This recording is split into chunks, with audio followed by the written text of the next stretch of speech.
Good evening, everyone. Kalla here. Welcome to my live stream. Glad you could make it today.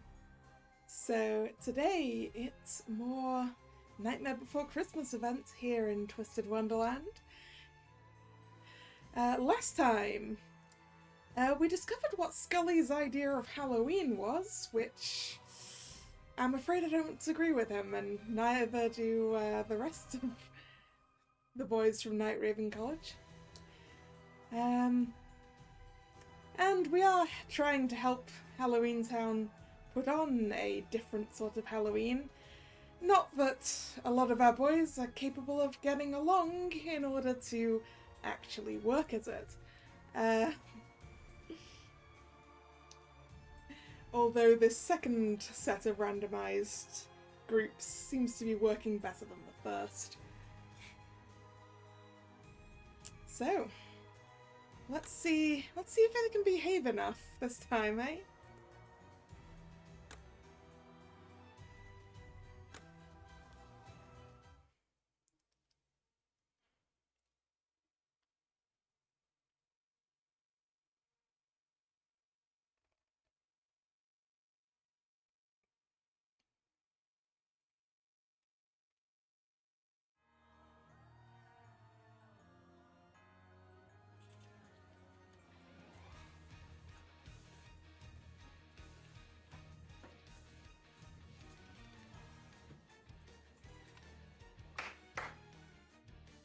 Thanks for all the work you boys are putting in. You must be tired. How about a little break?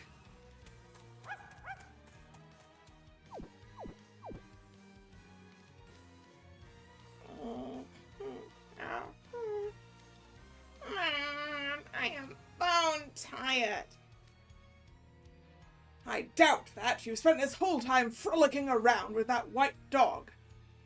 If he's been running around, he's gonna be tired, Sebak. I wasn't frolicking. He was chasing me, so I had to run away.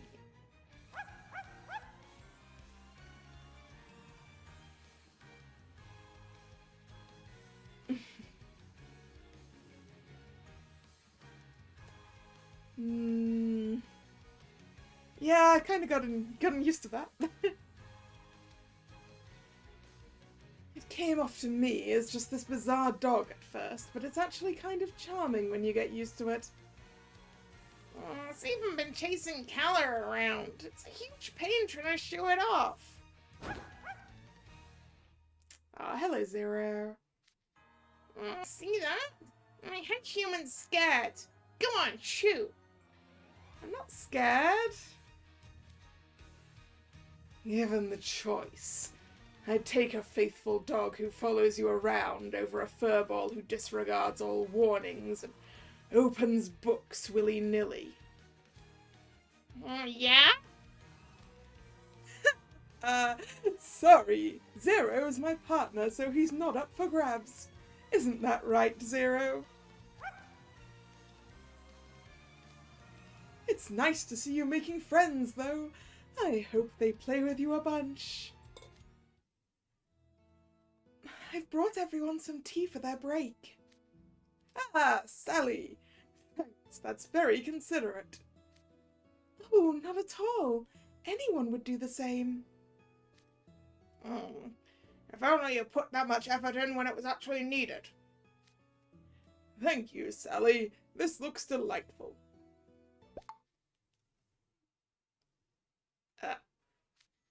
Whoa! A boat just flew by.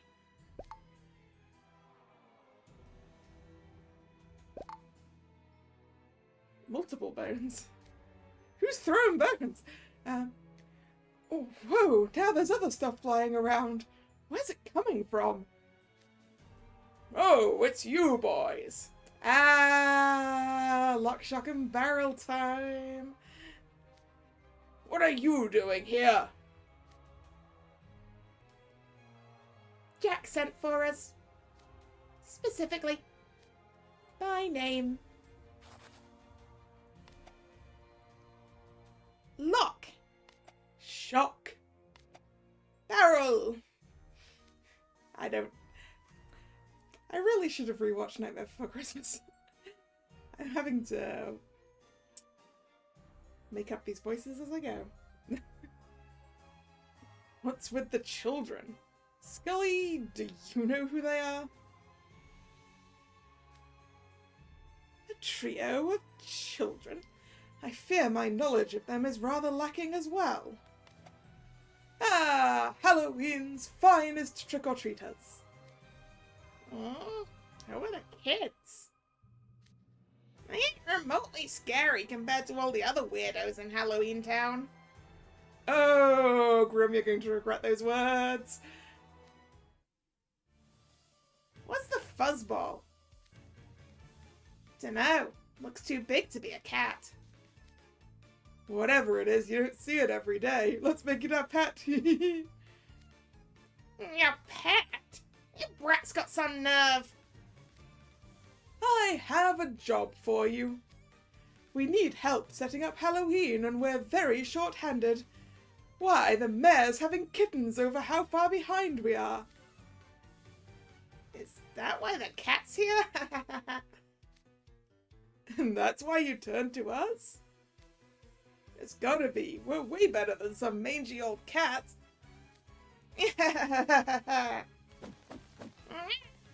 Quit grabbing my tail. Grim's tail's gonna get all tangled. We have quite the uncouth little monsters here. Goodness me, Halloween Town certainly has some individuals prone to cacophony and camaraderie.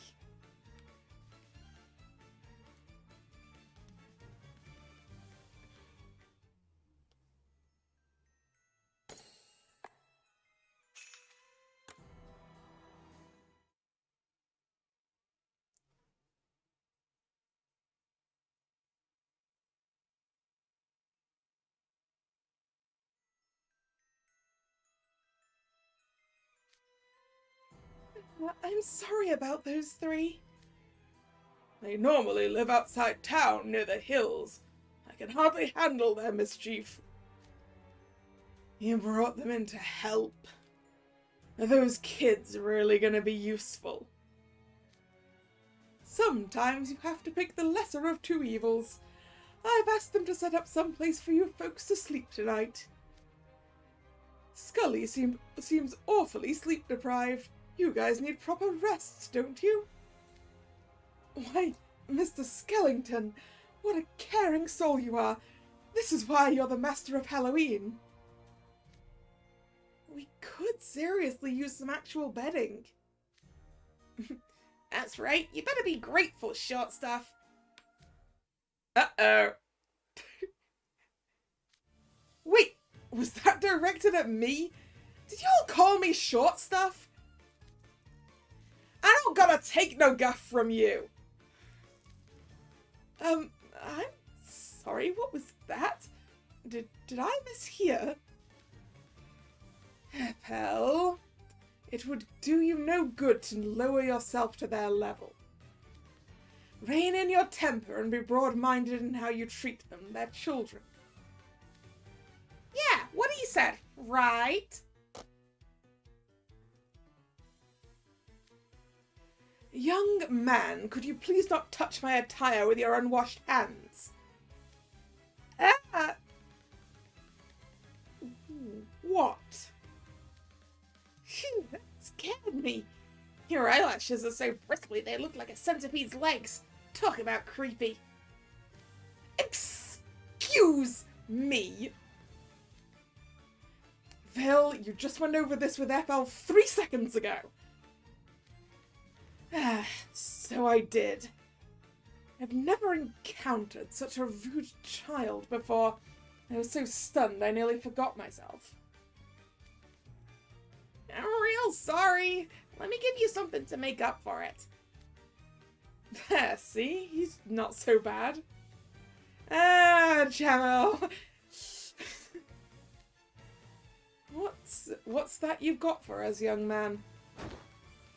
It's a rare find. A green bug people use in special medicines.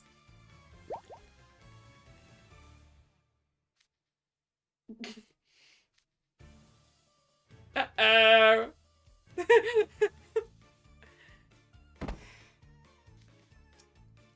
Whoa! Jamil just collapsed! Jamil has a major phobia of bugs, and that child plopped one right in his hand. My heart goes out to him. What's wrong? Do you guys want a rare bug too? The two of us will be fine without one, thank you. If you give your gifts to someone, let it be Vil or Eppo. Man, you're boring. Boring? Did you just call me boring? That I cannot abide. I shall happily accept such a fine present. And I'll arrange a surprise for you like nothing you can imagine. Go on now, give it to me. You don't have to get competitive with them. This is quite the commotion. The mayor wasn't kidding when he said they were mischief makers. Uh-oh, that was a squishy noise. What's that sticky noise? Riddle, you've got candy stuck to your back. What? I do? How? Sorry, I ran into you.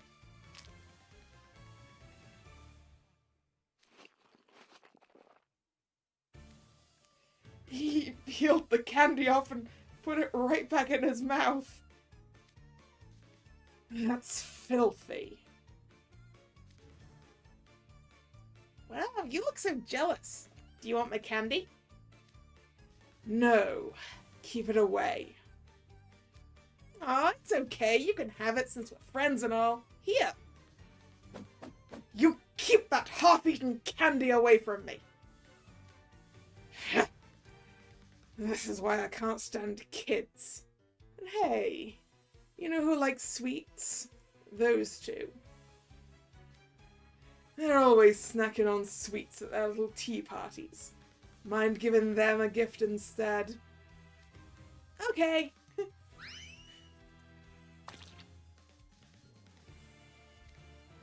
Leona, could you please not redirect unruly children at us? Tea parties are a strict Heartstable tradition. Are you mocking them?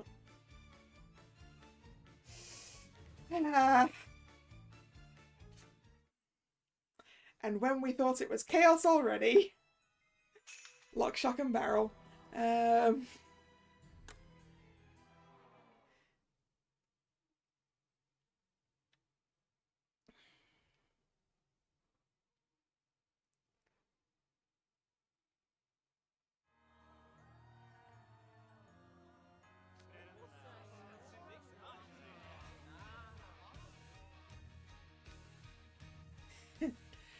Everyone seems to be enjoying themselves. Such unseemly roughhousing. They should learn from your elegance, my liege. Idia just off to the side. Idia, what in the world are you doing huddling in the corner?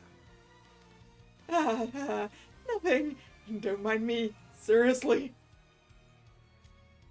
Big crowds getting all loud and animated is basically the thing I'm the most allergic to. An introvert like me's got no recourse but to minimize my presence and just wait it out with bated breath. Barbecues and house parties are the most unbearable experience possible. Not that I've been to either. I heard someone mention parties. Do you wish to attend a party, Shroud? Yes, of course. I can greatly sympathize. What? I said nothing of the sort.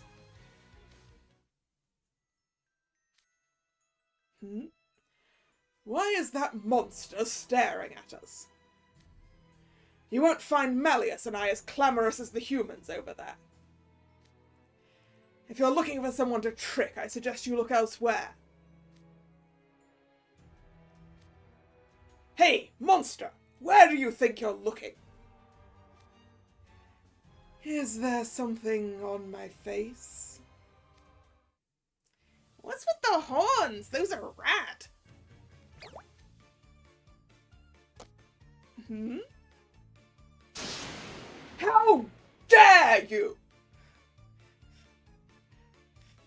You dare to climb upon the great Malleus's noble hair, and you even touch his horns! Oh man, they're real cool. I want some. Can you pull them off? Give me one. This is so mind-blowingly rude towards Malleus. It's actually cathartic. This will not stand! You shall pay for your insolence, curs! Stay your hand, Sebek. But my liege. I said leave it.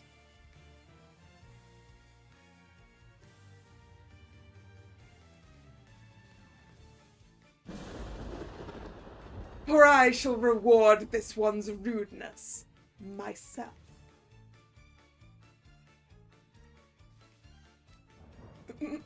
That thunder! I knew it. Malleus is angry. We'd better stop him fast. What a mess! Yep, it's beyond salvaging now. When things get this bad, best thing to do is stay out of it. What's with that look? You don't actually expect me to do something about it, do you? I mean... yes?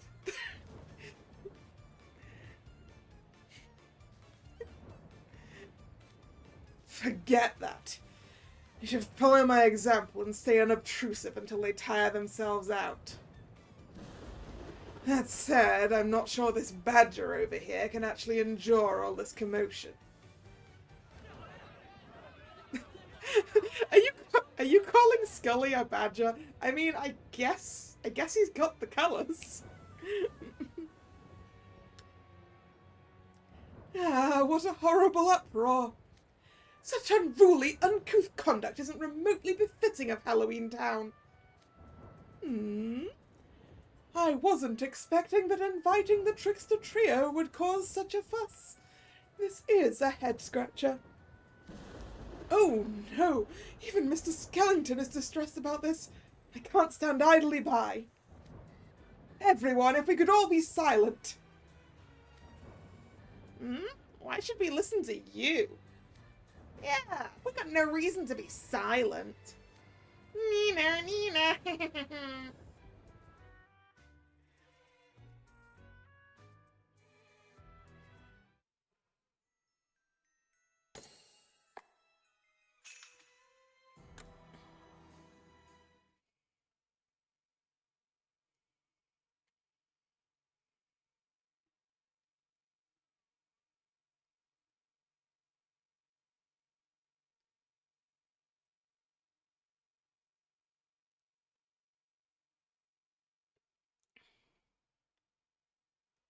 Loading.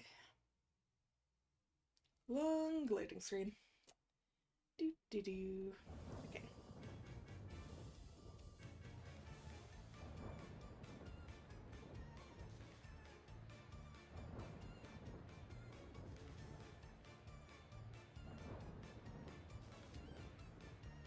I have no desire to behave rudely towards Halloween Town residents, but I cannot abide anyone making life more difficult for Mr. Skellington.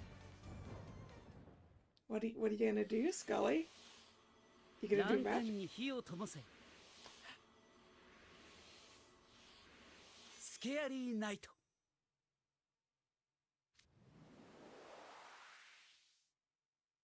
Yeah.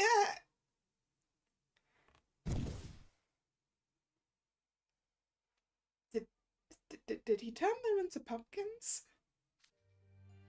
Huh?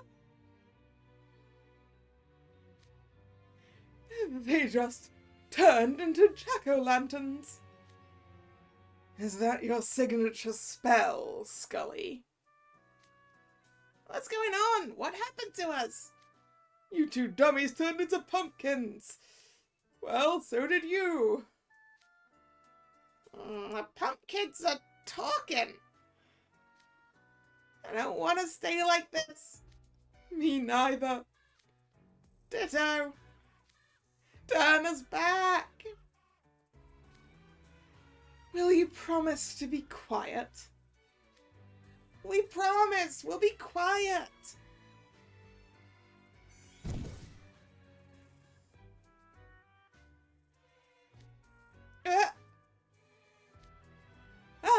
They changed back.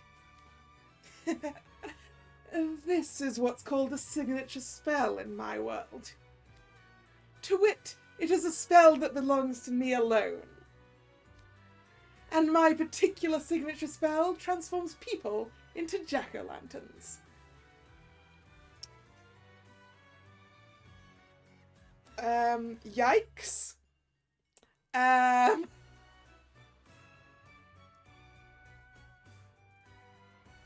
Can they do anything while they're jack-o'-lanterns? Lock, shock, and barrel are all speechlessly gaping. You actually managed to intimidate them. That's amazing. Talk about a trick. It was hilarious how goofy you two looked. I never imagined I'd get turned into a pumpkin. That was cool. Do it again. Children. Again.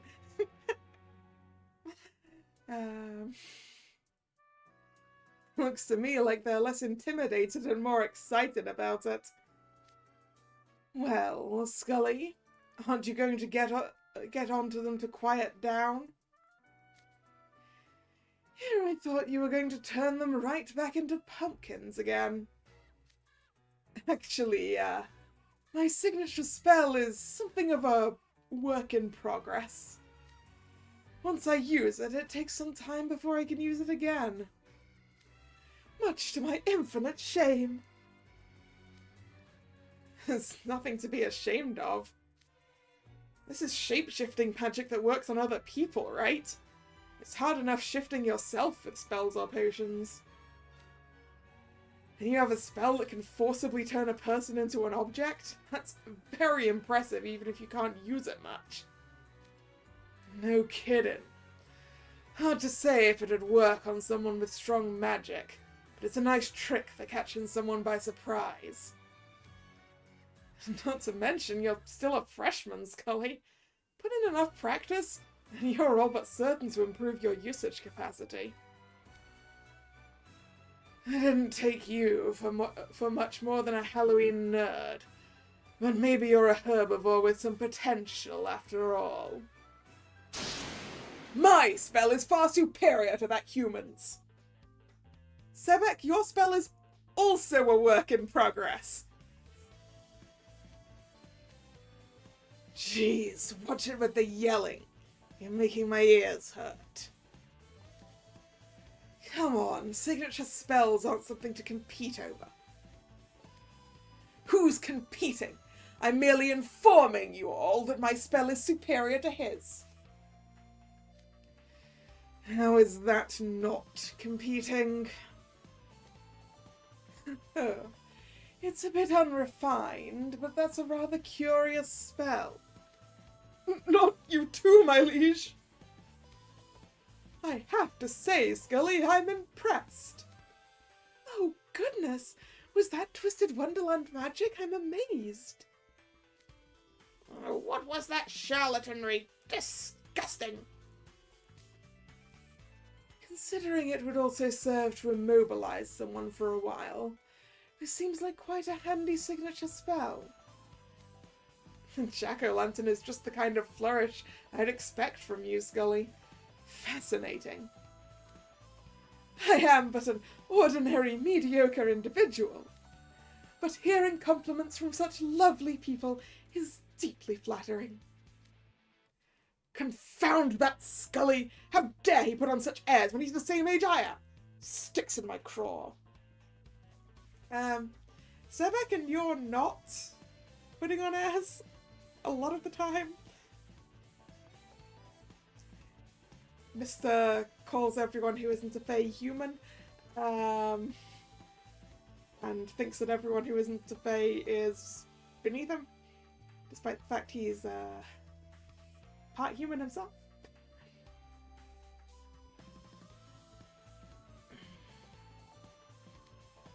I can't let him continue to outshine me. You there, the three monsters, swear that you will never treat Malleus rudely again. And I want no part of any further clamour. You are to avoid starting any uproars, is that clear? Sure, whatever you say. You betcha. We promise. Lying through their teeth. Not a shred of sincerity, lol. Well, that's enough of a break. Let's keep up the good work this afternoon. Alright, time to split off and...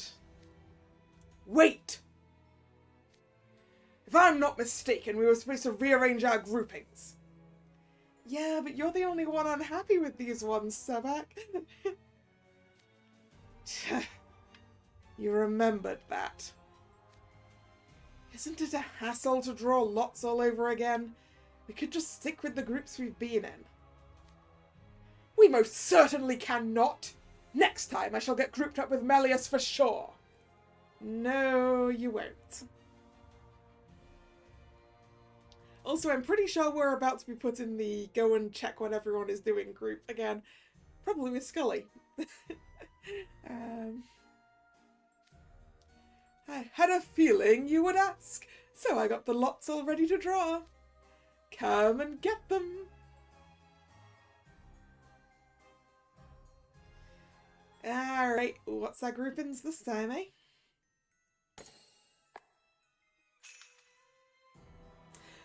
Okay, maybe Sebek gets what he wants.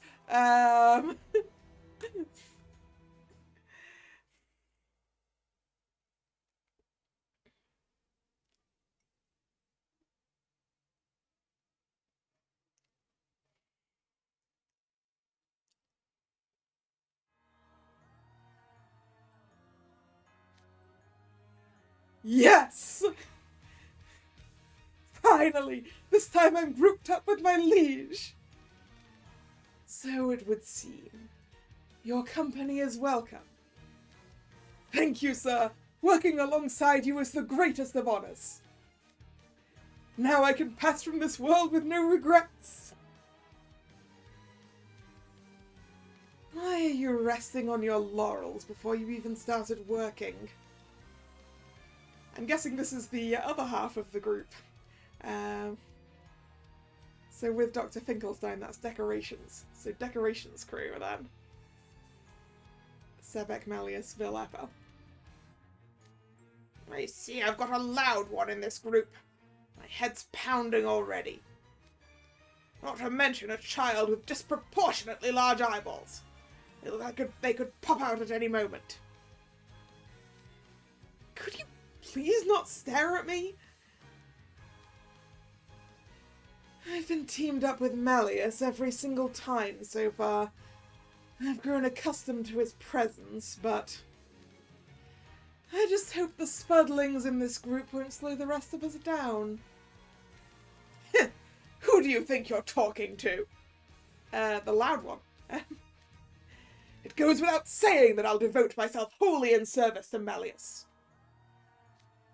Let us work together and create the finest Halloween ever.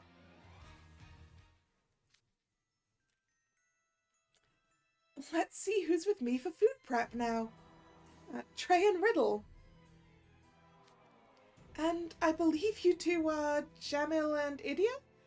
I look forward to working with you. Ooh, that's a pretty good team for food prep. It'll be nice having a cook as skilled as you here, Jamil. This should go great. Likewise, I'm glad to be working with an expert confectioner like yourself. That leaves us as the useless ones. I guess I'll just chill here. Us? I'd appreciate it if you didn't lump me in with yourself if it's all the same. Don't worry, I'm not expecting anything out of either of you. I know that house wardens don't do much in the way of hands-on work. Oof. Oof. I'm glad to be working with you, Trey. Boy, way to put on the pressure.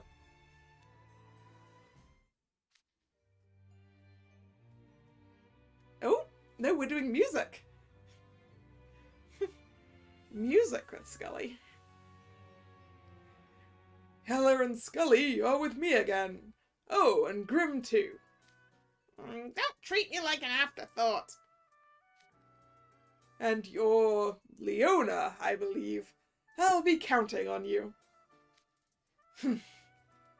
Guess this group's a step up from my last one, at least. The best part is that nobody from Octavinel's here. That means so much less hassle. Yeah, but I'm pretty sure Octavinel are now on the go check what everyone's doing group. You know? So you will see them.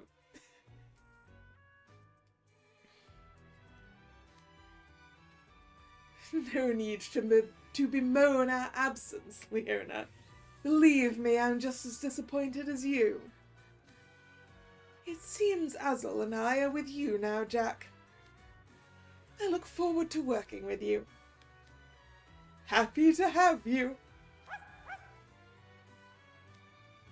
Alas, I've been separated from Mr. Skellington.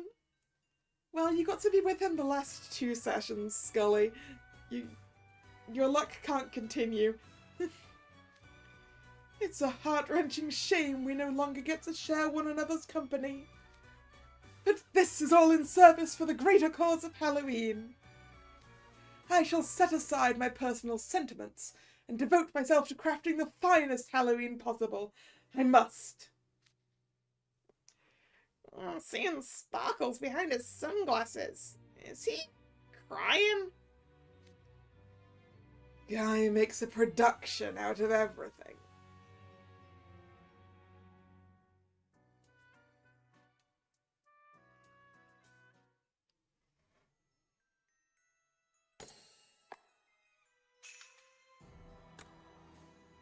Okay, group time. Group time.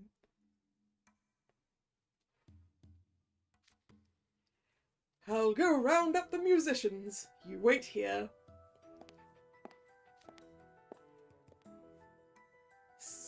Something seems to keep bringing us together, Kalla and Grim. I look forward to once more working alongside you in this endeavor. Oh, no you don't. Grim is dodging the kiss this time, huh? You're not gonna keep pulling a fast smooch over on me.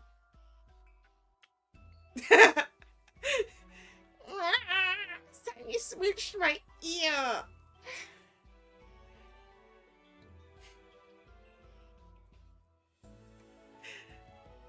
You are quite determined, aren't you, Scully? Got some zeal. It's only proper for a gentleman to express his gratitude towards such lovely individuals as yourselves. Wouldn't you agree, Leona? No, I wouldn't. You ain't gonna get anywhere trying to put Leona in the same sentence as proper or gentleman. I mean, Grim, I'm sure he's capable of it. He is a prince, after all. Oh, yeah. Say that a little louder, furball, I dare you. I won't be so easily deceived, oh no. I'll grant that his demeanour and diction leave, something to be desired. What's that supposed to mean? But even when we first met, he struck me as a highly thoughtful individual. His knowledge sets him a cut above his student peers in a way that doesn't seem entirely due to being an upperclassman. Are you aware that he's older than you think he is, Scully? I've never had the pleasure of making the acquaintance of a lion beastman before. I've little doubt Leona is of noble... blah, blah, blah. That's all I hear coming out of your mouth. Maybe you ought to take a look at yourself before you go talking about others. I'm sorry?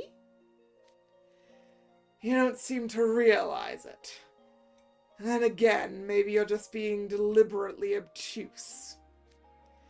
Either way, you met your idol Jack Skellington and came to Halloween Town on Cloud 9. Then your ideas for best Halloween ever got vetoed and your dream got crushed. That's where you are now. And all you're doing is smiling and carrying on like normal. You must be a real doormat. I highly doubt you're perfectly happy with this state of affairs. Why would I not be? I'll grant that the idea of a lively Halloween differs somewhat from the conclusion I reached. I've spent all of my prior Halloweens in solitude and silence. Everyone from my village respected that more somber version of Halloween. I truly believed it to be the norm. But surely I've been shallow in my thinking. Mr. Skellington is the Pumpkin King. I'm certain he's thought deeply about our course of action. Jack Skellington, please. There's no way he's thought that deeply about any of this. I strongly beg to differ. Kalla, don't you think Mr. Skellington is a highly thoughtful individual? No! I've got to agree with Leona here, Scully. Yeah. I'm not so sure about that. Yeah, see. At least someone here has a sensible head on their shoulders. Hello, Heike. How you doing? Oh dear, such a pity we couldn't see eye to eye. But worry not, for I will spend as many hours or days as it takes to elucidate my stance and clear up all misunderstanding. Don't take anything he says seriously, Kalla. People as unconditionally credulous as him are just setting themselves up for trouble. It's patently obvious that Jack Skellington's the kind of guy who gets complete tunnel vision when he gets fixated on something. He's as reckless as you. You're so certain of the way you see things from behind those sunglasses of yours is the right way, but...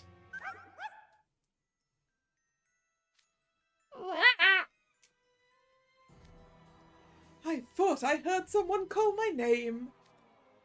That scared the daylights out of me. When did you get here? Yeah, we were just lavishing you with praise and talking about what a reliable skeleton you are. Really? Thank you, that's too kind. Jack Skellington does not get sarcasm. Also, why is Grim the only one who got a kiss that time? Excuse me. Excuse me, where's my smooch, Scully?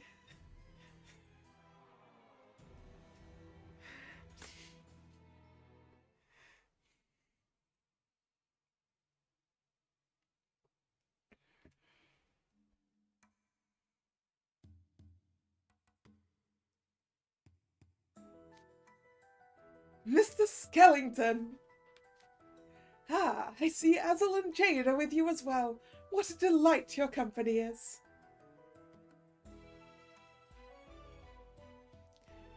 Thank you for checking that, Heike.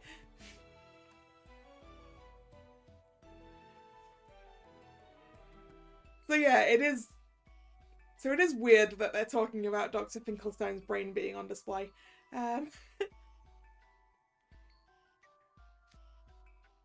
Likewise, I'm so pleased you noticed us, Scully. Afterthought or no. So, what are you up to here? Waiting on the mayor. He said he'd round up the town musicians. In other words, you're sitting around doing nothing at all. All while the other teams seem to be making excellent headway into their tasks. I confess I'm a tad bit concerned about the lack of progress with the music. Will you be ready in time for Halloween? You and your sarcasm. Look, it ain't our fault. We inherited this situation from everyone who was in the group before us. But honestly, I'm not big on the whole making it loud approach. I'm pretty much with Scully in terms of preferring things quiet. Oh dear, I thought we all decided to help prepare for Halloween so we could return to Twisted Wonderland. Would you go back on your word? That's hardly acceptable, wouldn't you agree, Azel? Certainly. We did make a commitment to have the best Halloween ever, did we not? I never said I wasn't gonna help. I'll do what I gotta do. That said, while I committed to prep work, I never made any promises about spending time in groups. Given the choice between a bunch of baying with you guys and peace and quiet by myself, it's not a hard pick. Ah, how lovely it is to hear you say that. Spending Halloween by oneself is a perfectly valid and respectable choice. It's quiet, it's frightful, and it's more wonderful than anything. No, no, that won't do at all. Spending Halloween alone defeats the whole purpose of the day. What? It defeats the purpose? Sure it does. Take the prankster trio, for example. They may be nuisances, but we don't treat them like outcasts. After all, what would Halloween be without all the screams? Boring, that's what. Halloween is a group holiday, not a solo affair. Getting scared together, screaming together, and spending time together, that is Halloween. I believe Scully's frozen stiff. Well, that was quite a thorough dressing down of every Halloween Scully's ever celebrated. What a pain. I had nothing to do with this, for the record. Hello, everyone. I've brought the musicians. Hello there, Mayor. Azul, Jade, this works out nicely. Why don't we help out here for a bit?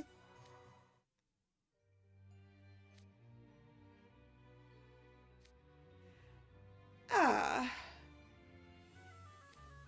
Might I be excused for a short while? Oh? Did something come up? He needs to go recover, Jack. Yes. You see, I'd like to assist Lockshock and Barrel with their work. You want to help the prankster trio? That'd be great. As long as the rest of your group's got no objections, of course. Well, you're not going to be much use to us zoned out like that. Suit yourself. Yeah, poor Scully. Poor Scully.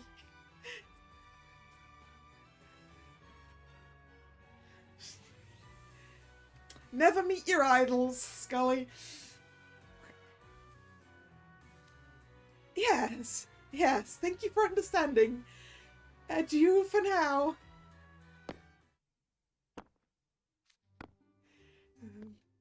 There he goes. He was kind of wobbly on his feet there, don't you think? He seemed rather devastated. Are you certain you don't wish to console him? I don't see why I should play nice. Poor Scully, having such a cruel teammate. Yeah, that's right. I am cruel. I ought to learn some benevolence from you two guys chuckling behind his back. Oh, I doubt I could possibly have anything to teach you there, Leona. This team's leaving a sour taste in my mouth.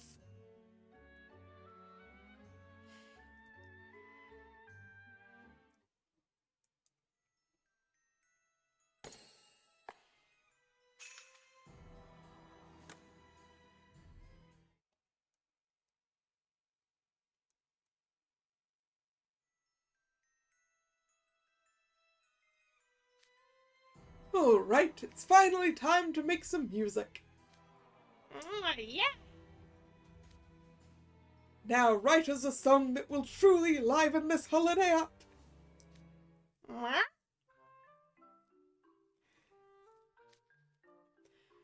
What do you mean you want us to do it? Isn't that what you brought the pros here for?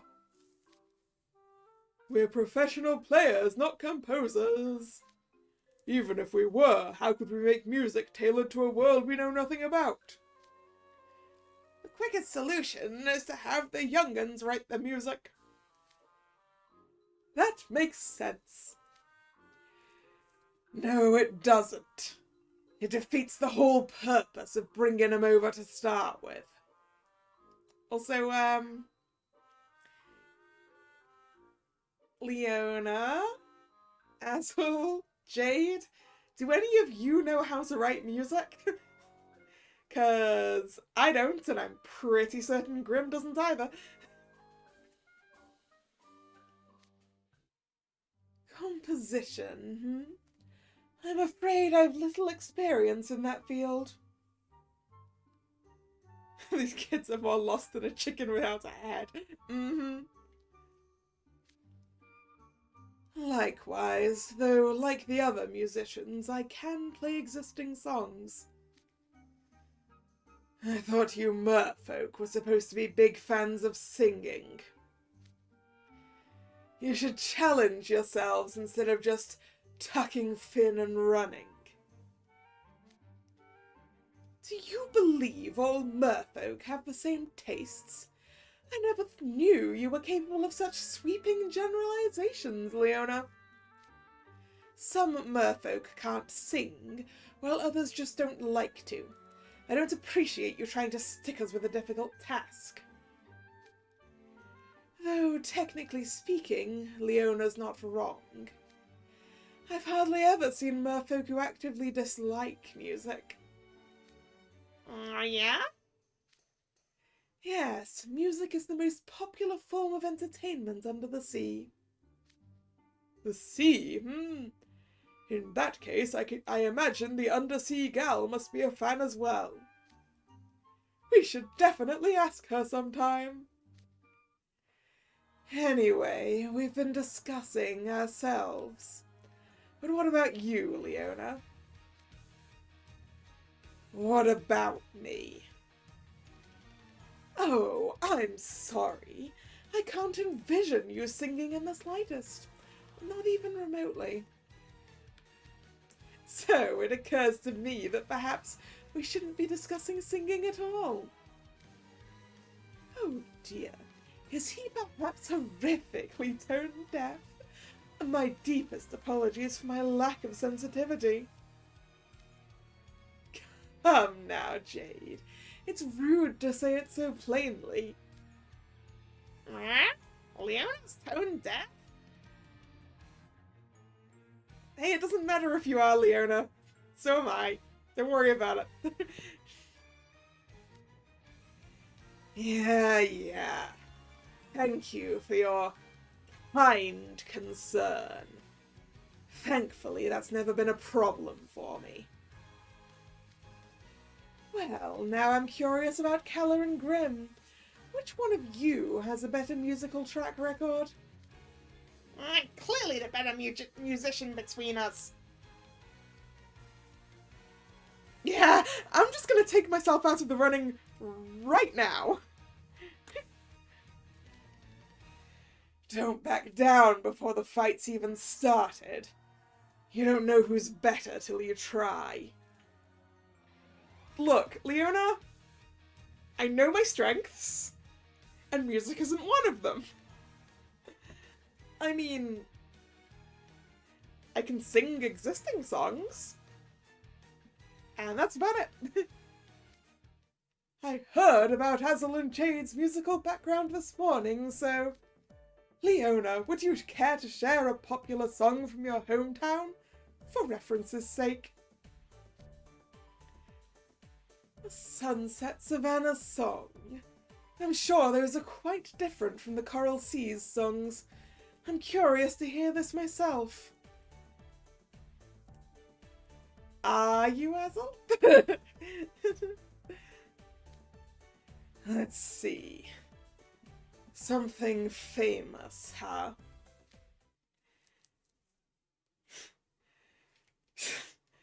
I have a big old pile of coconuts, diddly-dee. What in the world? What a goofy song! How sad that you didn't sing Be Prepared. I mean, I had a feeling he was gonna go for something Zazu sang. And I was half expecting it. I was half expecting him to launch into It's a Small World, so...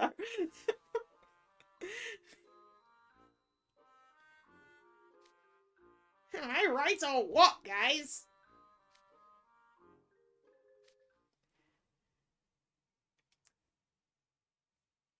See them piled up under the palm trees. Bum ba bum bum.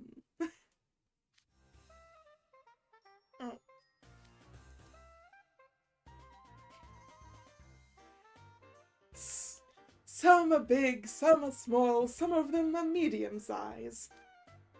Huh? What? Now Leona, Hazel, and Jade are all singing together. And I can't do it because I have no idea what the tune of the song is.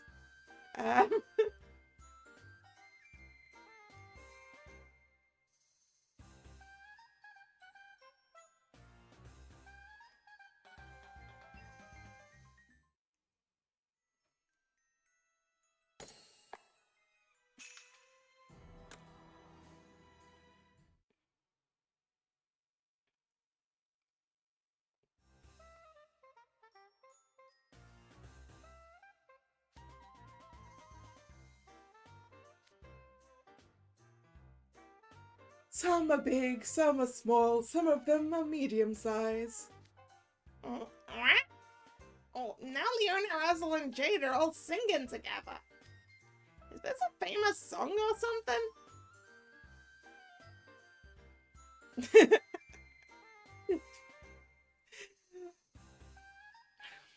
Wow, Grim, you don't know it? I mean, I don't either, but it's... Even my henchhuman knows it. Am I the odd one out? You better fill me in on this later.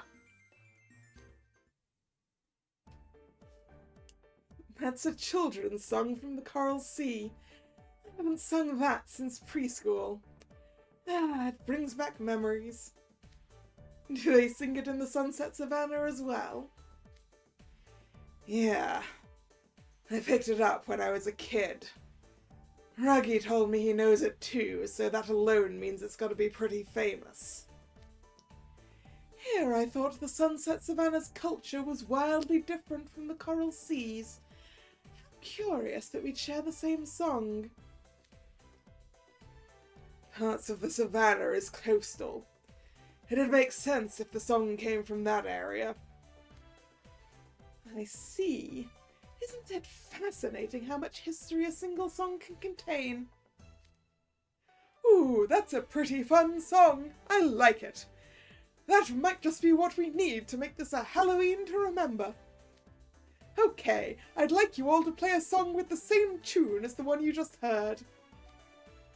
How about it? Think you could manage? A 1, a 2, and a 3, and a...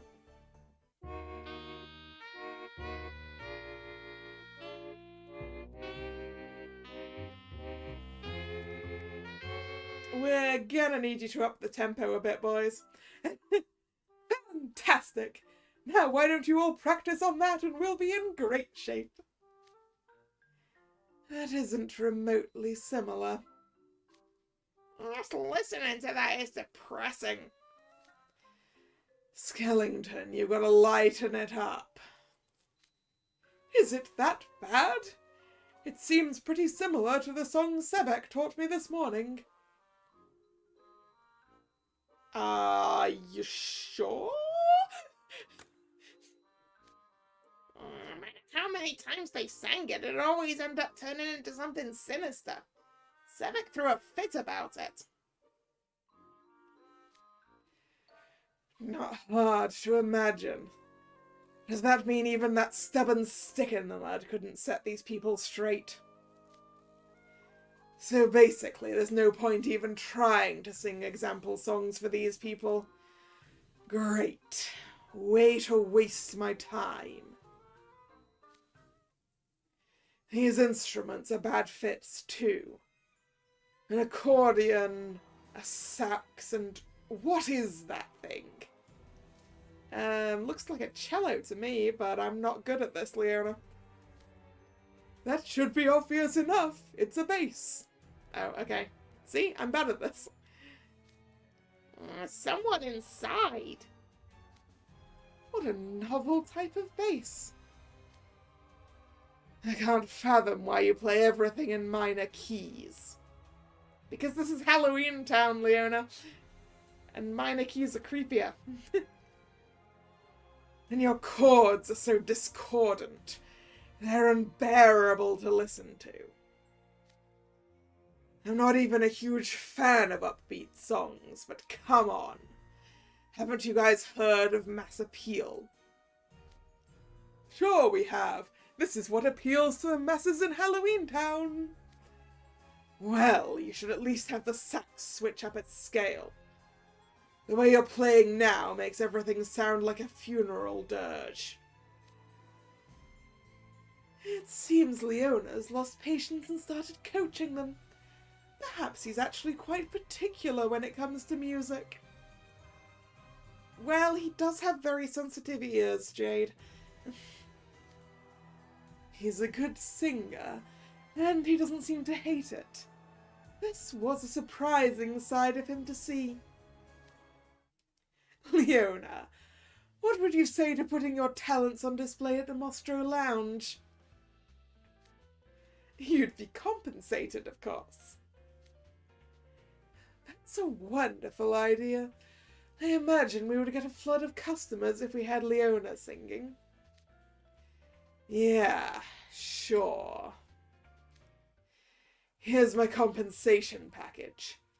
You guys can go up against a Savannaclaw team in Spell Drive. Yeah. That could hardly be considered proper compensation. After all, we would be a poor match for Savannaclaw. Oh, I beg to differ. It's a perfectly fair trade. If I get publicly humiliated, so do you. Well, sounds like the music making is coming along nicely. That's good news. I can't wait to hear what masterpiece the combined genius of Halloween Town and Twisted Wonderland creates.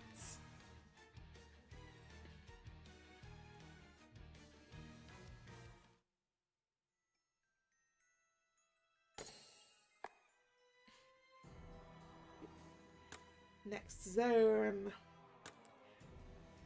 What's going on with the decoration team?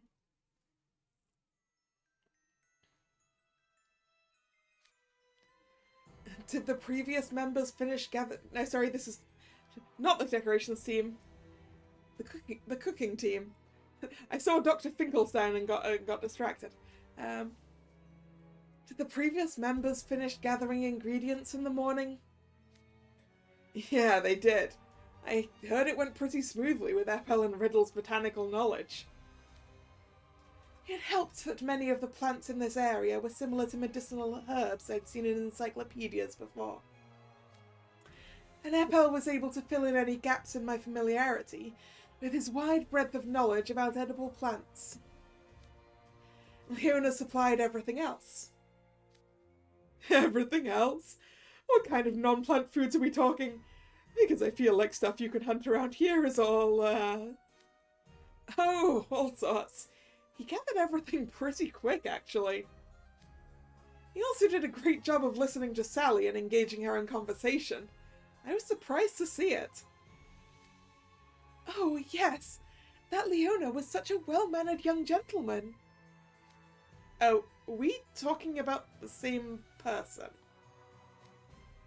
That's an acerbic remark, though I can sympathize with the sentiment. Shall we get started? All the cookware is over here. You're welcome to use whatever you like. All the equipment really made me think this place was a lab at first.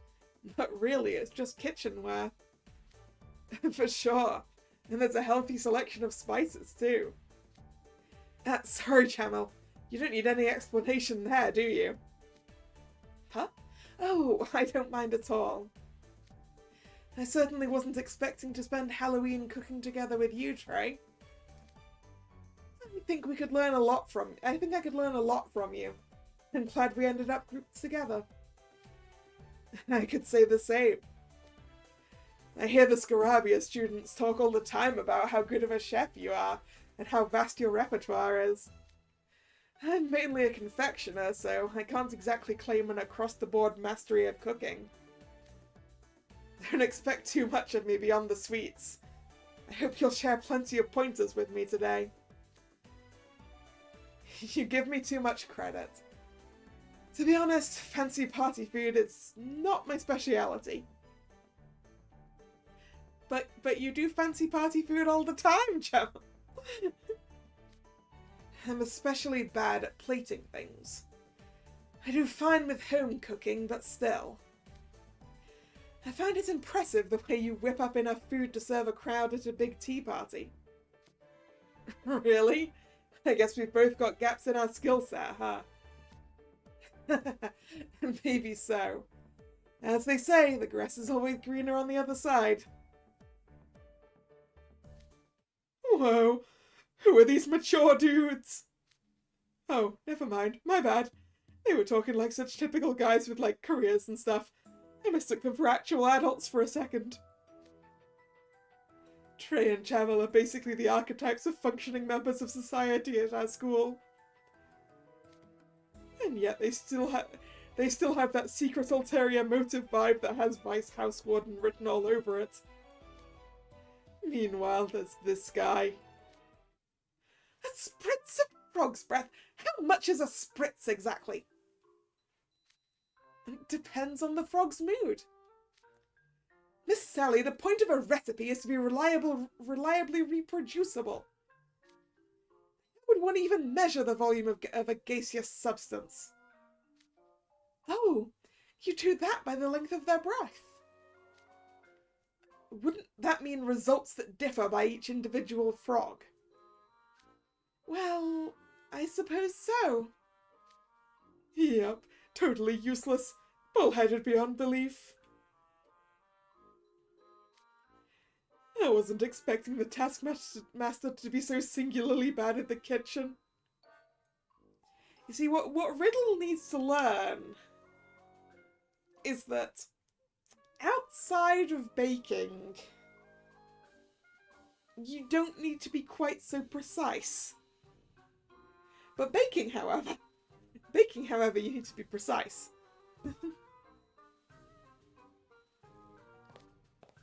I'm hearing an awful lot of colourful commentary coming our way. You must have quite a bit of free time on your hands, Idia. Let's see how good you are in the kitchen, then. Yeah, doing nothing while judging. Yeah, Riddle's not going to allow that. No thanks. I'm way more at home in the peanut gallery.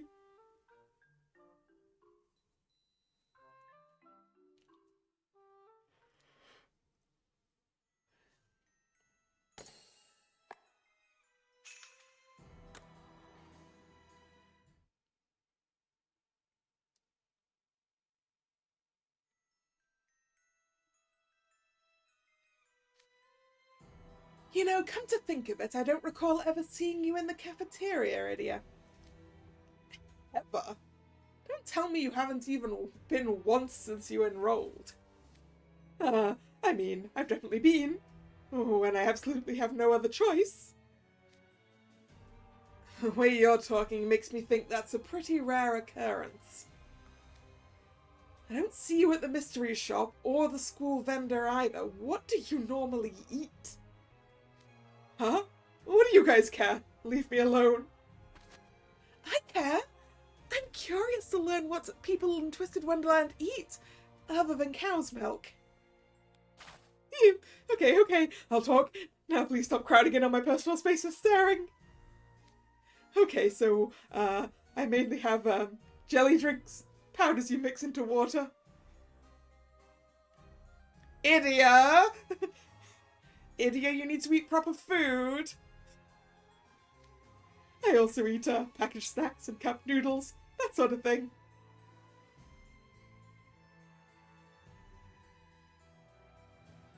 No, Idia.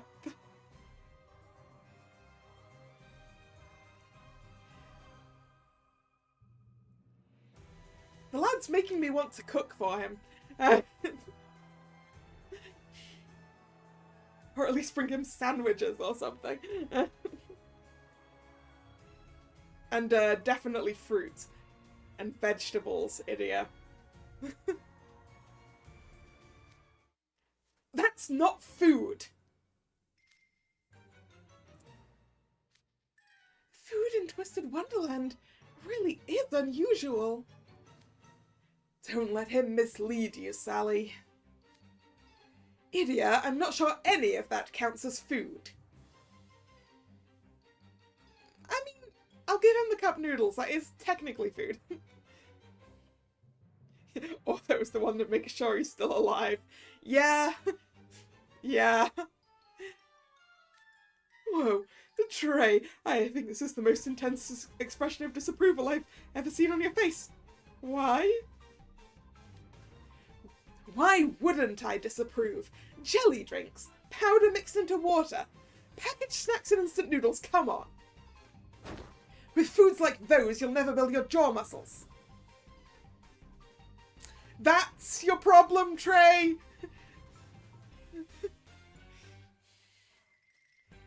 Your problem isn't the lack of fruits and vegetables in that list.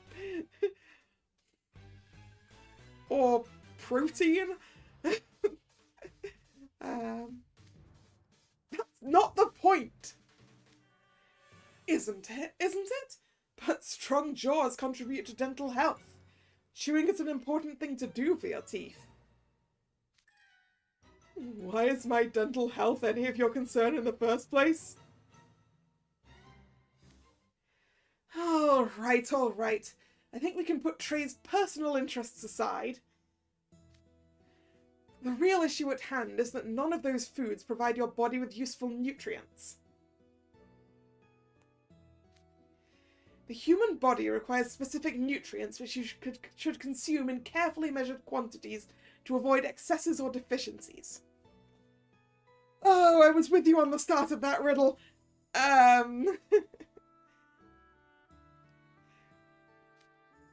That's just extreme in a different way. It's not enough just to fill your stomach or to simply get the right nutrients. The most important thing is flavour. Enjoying delicious food is what cuisine is all about. I completely agree, Jamil. After all, you can't get anyone to eat food if it isn't appetizing. Exactly. Which is why you should ignore people complaining about food looking too boring. I'm getting dogpiled over here. Okay, what do all you highbrow connoisseurs normally eat? I order the cafeteria's blue plate specials. They have professionally crafted nutritional balance which fits my criteria. On days when we have tea parties, I calculate a day's worth of nutritional requirements and tailor some buffet offerings to fulfill them. Blue plate specials and buffets? That all sounds so fancy. Is there anything you've found especially good lately? I recently had a particularly delicious meat pie. You're from the Queendom of Roses, right?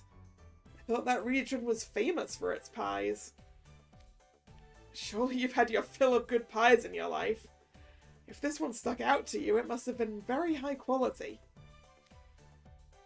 The pies they serve in the cafeteria are surprisingly good, even for those of us hailing from the Queendom. One of the chefs once told me they learned how to make them from the best. Really? I hardly ever see you eating pies in the cafeteria. I thought you didn't like them. It's not like that at all. I just sample a lot of sweets made with pie dough, so I tend not to order it in the cafeteria. Pies, Interesting. What do you typically eat, Trey? I just eat whatever sticks out to me on a given day, but... Oh, the cafeteria's Salisbury steak is pretty good. Yes, I like it as well. It's hard to get it, though. When you come in too late, it tends to be sold out already. Yeah, no kidding. It's one of the hottest selling dishes there. Juicy ground beef with a rich, thick sauce. And it's about as big as your hand.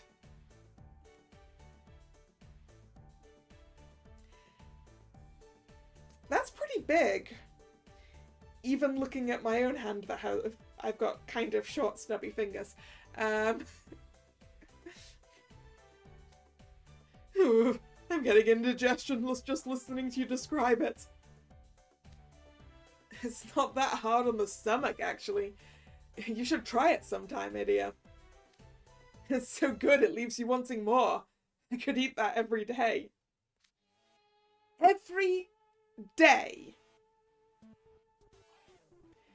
He says a burger originally. I mean, it's the same thing. I think.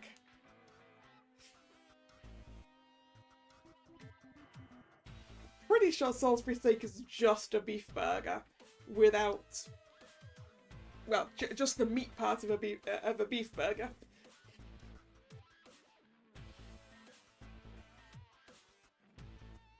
Pretty sure that's what it is. Yeah.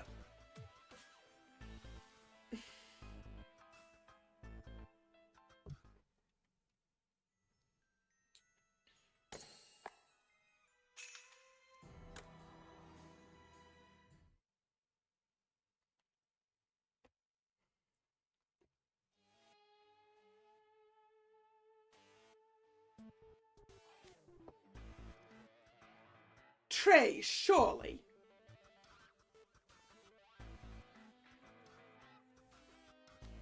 Surely you haven't broken Rule 186, never eat a hamburger on Tuesday.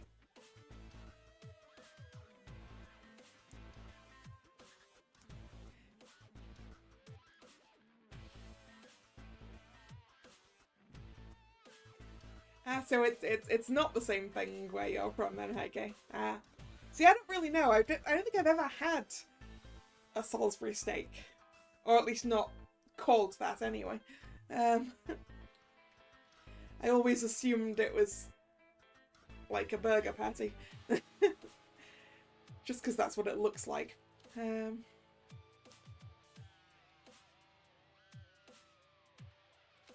It was just a figure of speech. And aren't you being a little liberal with what constitutes a hamburger?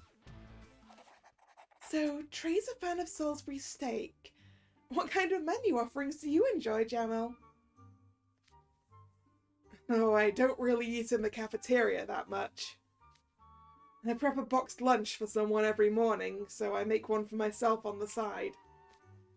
Oh, a boxed lunch! That sounds delightful. I make those on occasion myself. I'd love to learn more from you about it.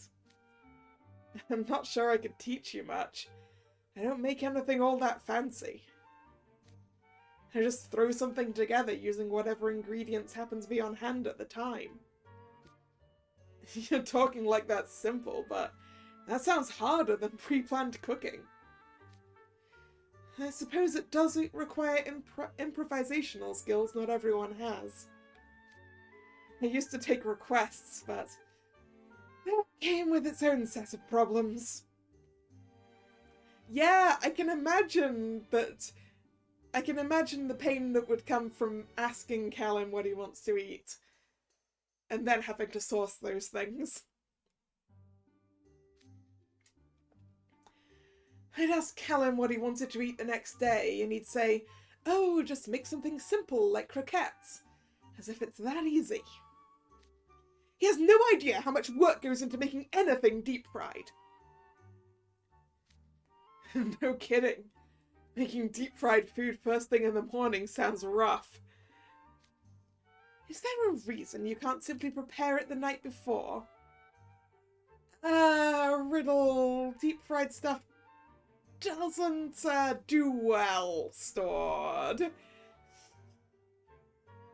It tends to get soft and gross. Yes, fried food loses its crispness the longer it sits out. And there's already a delay between when you make a boxed lunch and when it gets eaten. You should at least fry it the day it's being served. It's definitely best when it's fresh. I prefer to serve food as soon as it's done, then hear what people think of it, but... things just don't work out that way. Exactly. I've been curious why you were asking us about the meals we enjoyed. There's a certain someone you want to cook for, isn't there? What? No! Who said anything about Jack? No one said anything about Jack! So it's him. Dude, even literal Skellington's got more game than us. What bearing do games have on this discussion? Well, there are dishes best served fresh, and dishes that are better if you let them sit. For soups, I do make those the day before. They're better when you stew them until the ingredients start coming apart. The soups are healthy and rich in nutrients. I put them in insulated containers for Callum. Actually, I made soup for lunch today. Would you be willing to try some? You mean like a taste test? Exactly! I'd really appreciate any pointers you might have. You want me to put a spoonful of soup this colour into my mouth? Come on, Jamal, it might just be pea soup. It's the wrong shade of green to be pea soup, but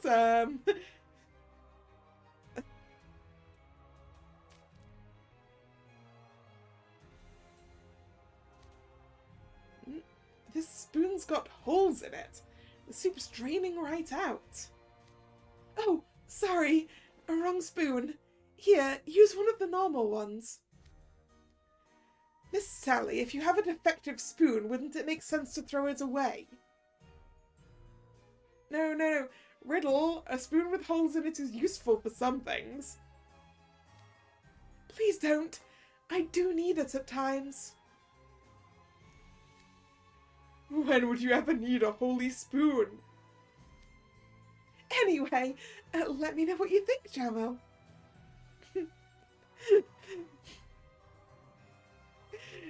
The change of topic.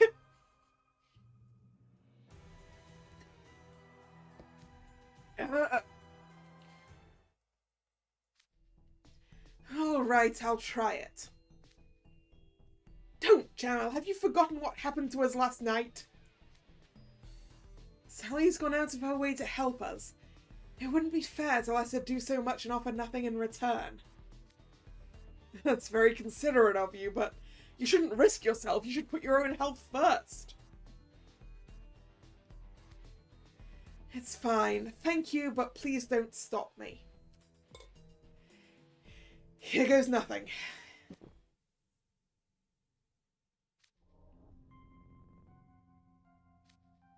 Well, R.I.P. Jamil.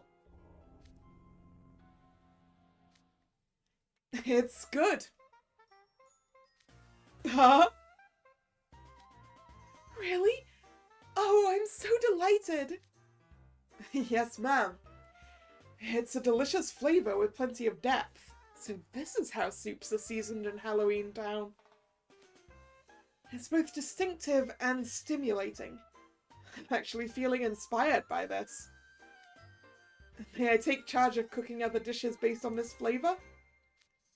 Certainly, by all means. Jamil, are you really alright? Are you feeling strange at all? Nausea, palpitations, dizziness, chills, or any other unusual symptoms?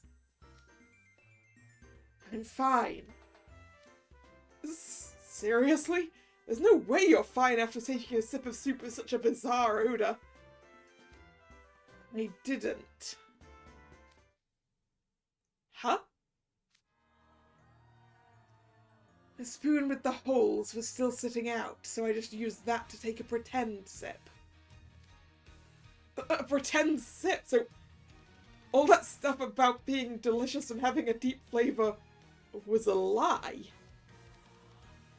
Didn't you just say it wouldn't be fair to offer nothing in return for all she's done for us?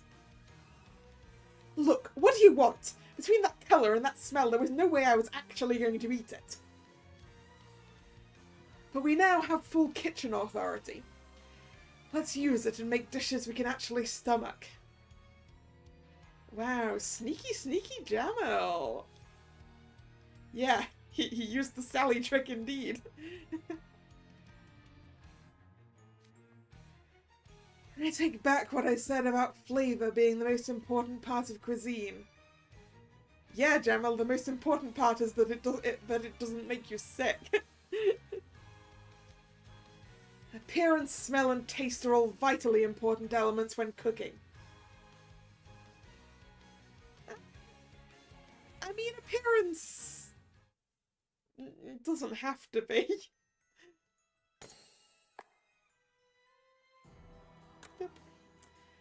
Alright, team decorations.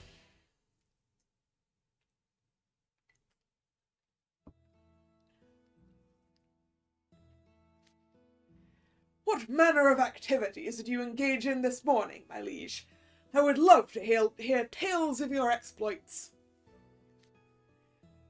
We settled upon the idea of using plants to dye Finkelstein's drab fabric to make banners. I still don't appreciate you calling it drab. Plant-based dyes, huh? I've worked with those before with my Mimo, my grandmother. Do we have all the components and tools we need? We gathered a selection of plants and chemicals useful for dyeing this morning, but we don't have all the tools yet. Tools for dyeing. That would be a pot, tongs, gloves, a stirring stick, Sevek, and a source of heat. Wow, Sevek, you knew that off the top of your head? Have you done this before? Not personally, but I've seen Lilia and Silver dye curtains together. Some sauce got splattered on the curtains and stained them 3 different colours. No amount of washing could remove the blemishes. Were those 3 different colours pink, blue, and green?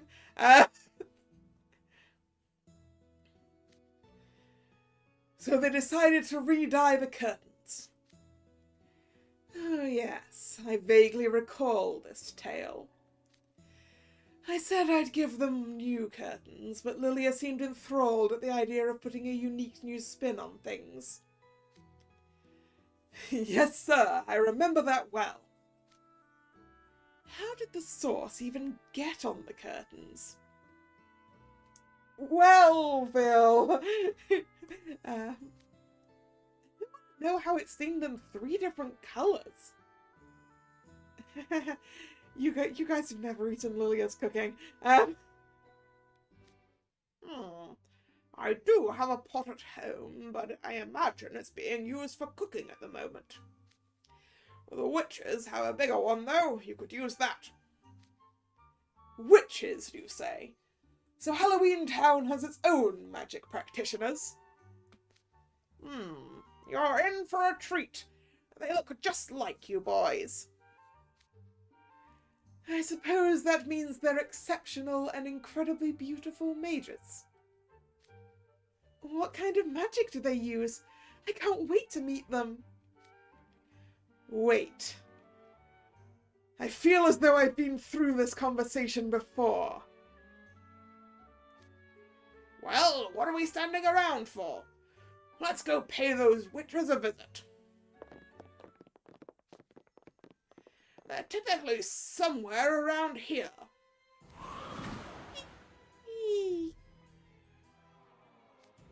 Whoa! That gust just now, it almost knocked my hat right off. That wasn't a random breeze. That was the witches on their brooms. Hello up there! Have you got a second? They're flying down out of the sky. So these are the witches. What brings you here, Doctor? And with children in tow? Is there something you need? In what way do they look like us? Their faces are scary. I knew it. It's what's called a build-up to comedic letdown, right? I just learned that phrase recently. I have a favor to ask. Here's the deal. These are witches. Do you think they use the same brand of magic we do? It's hard to say. I barely sensed any magic from them at all.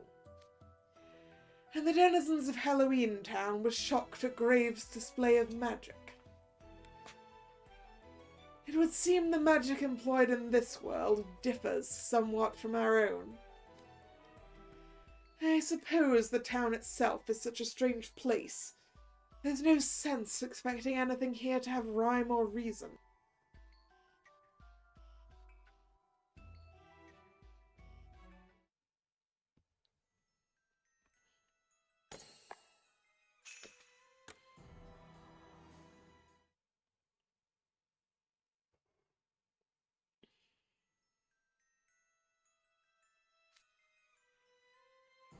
Now I see.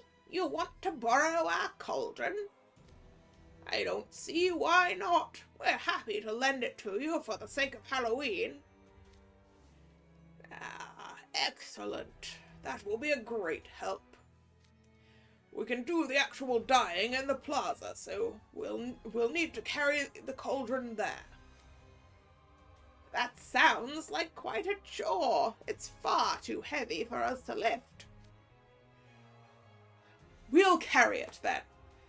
We wouldn't want to waste too much time on this. Man, imagine if Deuce was here, though. We wouldn't even need to borrow a cauldron. My liege, you rest here. I wouldn't dare ask you to engage in manual labour beneath your station. Come along now, Vil, Ethel.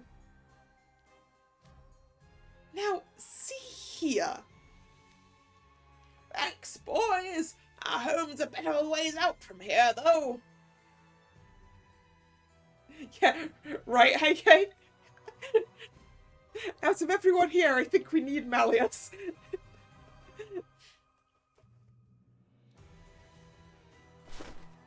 But you can use magic, right? Let's fly there. You can borrow our brooms. What? You expect us to fly on these? Ethel, does this seem feasible to you? I'm better at flight than any other subject, but it's going to be a challenge. What about you, Sevek? I can try if I absolutely must, but... Man, imagine! Wait. Sebek can actually whisper. Why are you frowning? Is there a problem? Brooms are meant to assist with flying. They're essentially a conduit for one's magical energy. Magical energy flows differently through different forms and materials. We can't just use any random broom. Hence why the brooms at our school are all standardized in the interest of a level playing field, like our magical pens. The school brooms we use are specially designed to be easy to fly on and accommodate all students' needs. These brooms, however, they're definitely going to be hard to handle. Agreed. They're brittle and gnarled. They look less like brooms and more like tree branches. Wow, Sebek, rude. Oh, so much for the convenience of magic. Don't misunderstand, Doctor. That's a common amateur excuse for freshmen who rely overmuch on their brooms. It's true that magical implements such as brooms and carpets can either facilitate flight or make it more difficult. But such obstacles can be overcome with enough training. All this balking is embarrassing. Indeed. With sufficient magical reserves, it's possible to fly without the use of any implements at all. That's just you being absurdly powerful. Regardless, this is a good opportunity for you, Appel. Fly on that broom. You can treat it as special flight class training. Oh, really? But this is so sudden. What's the matter? Are you scared of failure? What? I'm not scared! That's how it's going to be. I can't back down. Look, so I can't back down now. Let's do this, Sebek. It doesn't take much to get under your skin, does it? But if you're willing to do it, I can hardly let myself be outdone. Very well. Behold as I fully apply myself to the task.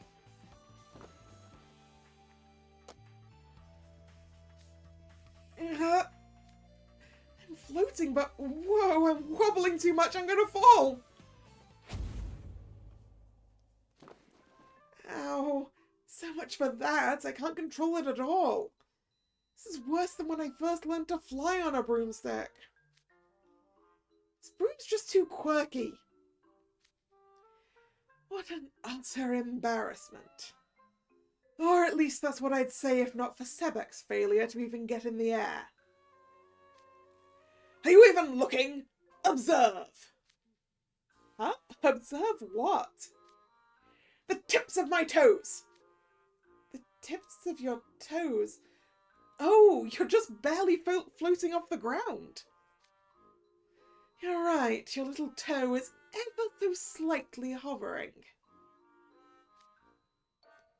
Looks like you can take a nice slow flight. Well done, Sebek. You're praising him for that. Are you this lenient with all the students in your dorm?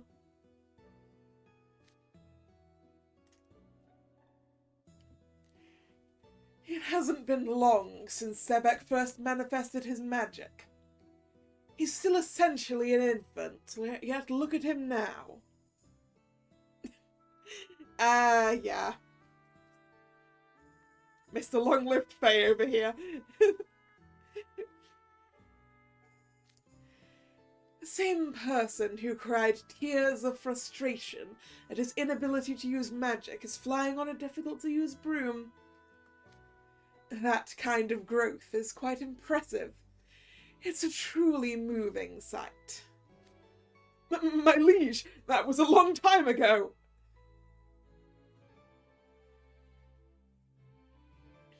Yeah, Fae-wise, they are very young.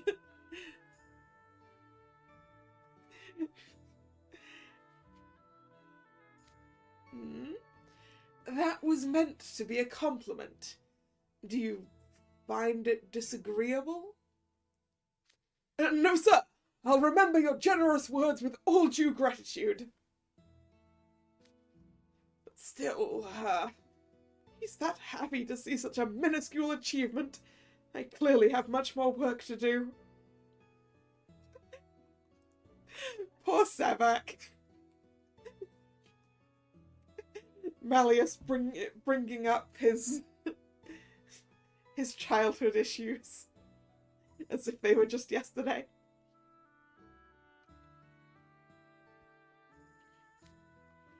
I can't tell whether that look on Sebek's face is him laughing or crying. He's a rude, overbearing, obnoxious little cucumber, but I respect his drive to improve, if nothing else. Ooh, Sebek isn't a spud? He's a cucumber, huh? Is that just because he's green, Vel?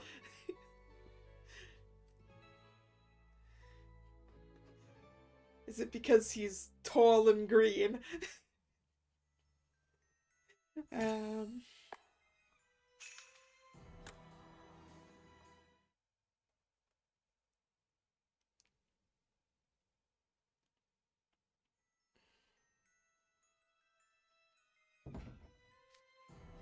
Alright, the pot's in place and we've got everything else we need. Shame we ended up having to haul it all the way here on foot, though. What was the point in wasting time on all that flight training? The Witchers were nice enough to loan you their things. Quit your grumbling. Fine, let's get on with the dyeing. Wait, we can't simply use the pot as is. What? Why not? It's iron. It'll dullen the vivid hues of all those ingredients we gathered.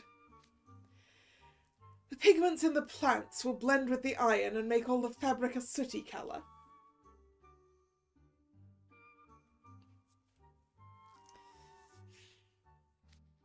Indeed, that's exactly right. Come to think of it, I don't think the pot my Mimor used was iron either. Why are the rest of you standing around with your jaws agape? You may have some fancy magic tricks, but clearly you have much to learn in every other regard. From where I'm standing, even Malleus is just a baby sorely lacking in basic knowledge. At the end of the day, what really matters is science. He dares to lecture the great Malleus.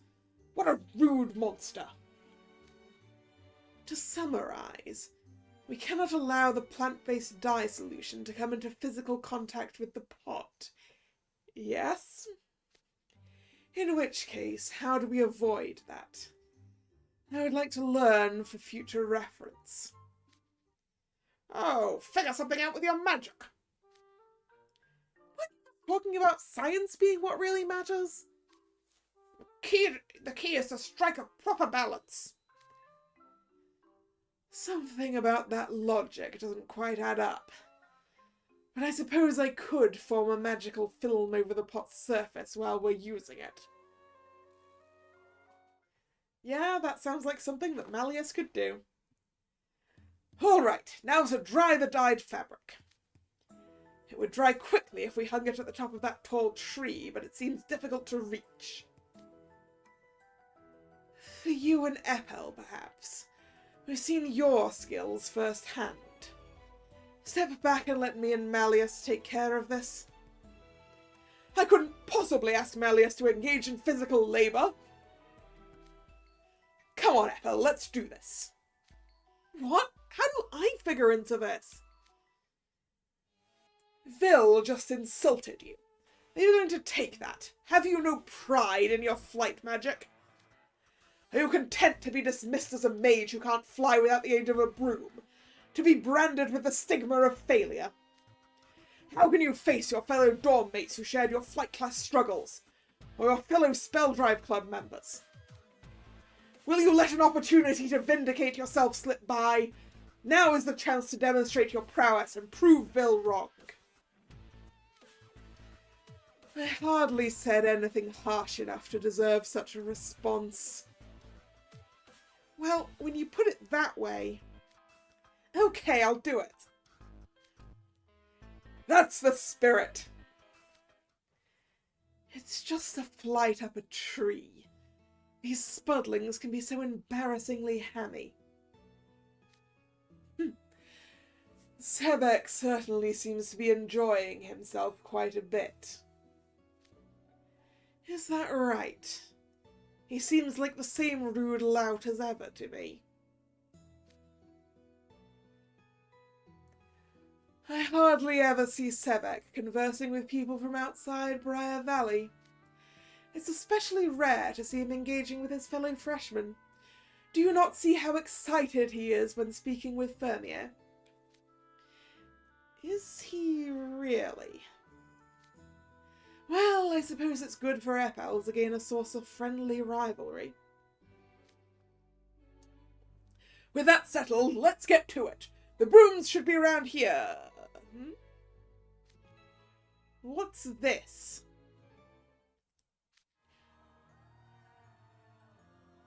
Ah, that's another Halloween prop.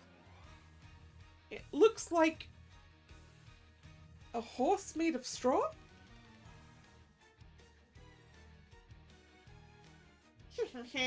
That's used for a real spectacle. One that'll knock your socks off. But what is it? A straw dog? It's a horse, can't you tell? I could tell. Now that you mention it, I can kind of see the horse resemblance, I think. Yeah, it's in the shape of the ears and the shape of the nose. What? In what way is this a horse? The leg positions, the joints, the ear placement. It's all inaccurate. Come on, Sebek. I know you're not in the equestrian club, but this should be patently obvious with even a cursory look, and you still don't grasp it.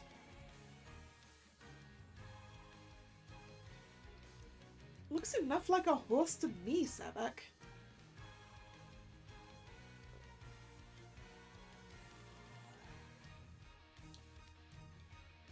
You know, Sebek, this has been on my mind for a while now. What is it? Do you have a question?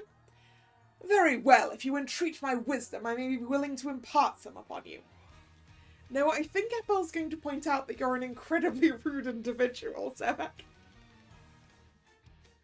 You're kind of insufferable. Insufferable? Insufferable? I was correcting you out of the goodness of my heart. This is the thanks I get.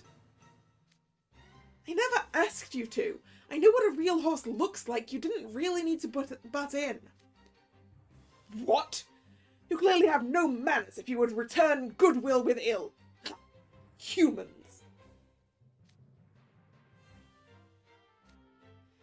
I was so certain he was enjoying conversation with his fellow freshmen. Perhaps I read into it overmuch. I mean, Sebek probably was enjoying it, however.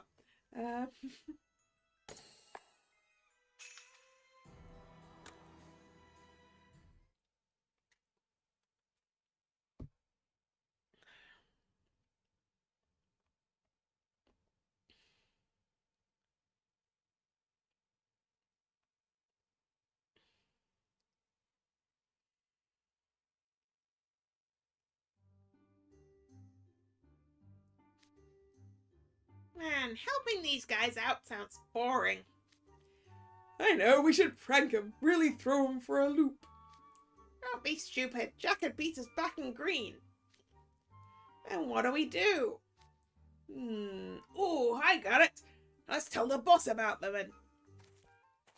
Ah, there you are.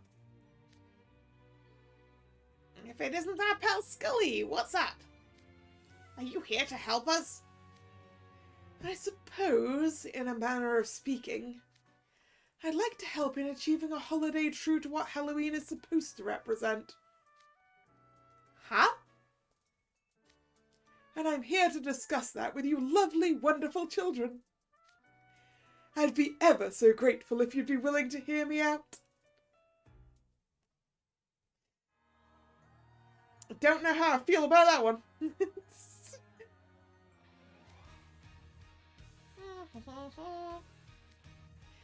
To me, we finally got a catchy tune. You're in rather high spirits, Grim. Thanks to you. You didn't lift a paw to help. He danced. Zero looked like he was having a blast playing with him too. Everything is going swimmingly on our end. What about your group, Doctor? Well, will it be ready in time for Halloween? Our preparations are flawless. You and Jack will be amazed tomorrow. Don't just you wait. The food prep is also coming along nicely. Are you sure? If I know you, you're undoubtedly up to no good. You boys had better watch out. Sally is often trying to poison me. I've lost count of how many times she slipped nightshade into my food to knock me out. Does nightshade have that effect? It most certainly does. Makes me sleep so soundly, hardly anything can wake me up. That's the first I've heard of that particular effect. Perhaps it's unique to Halloween Town. Sally, you're not plotting anything this time, are you? Don't be silly, Doctor. You've got nothing to worry about.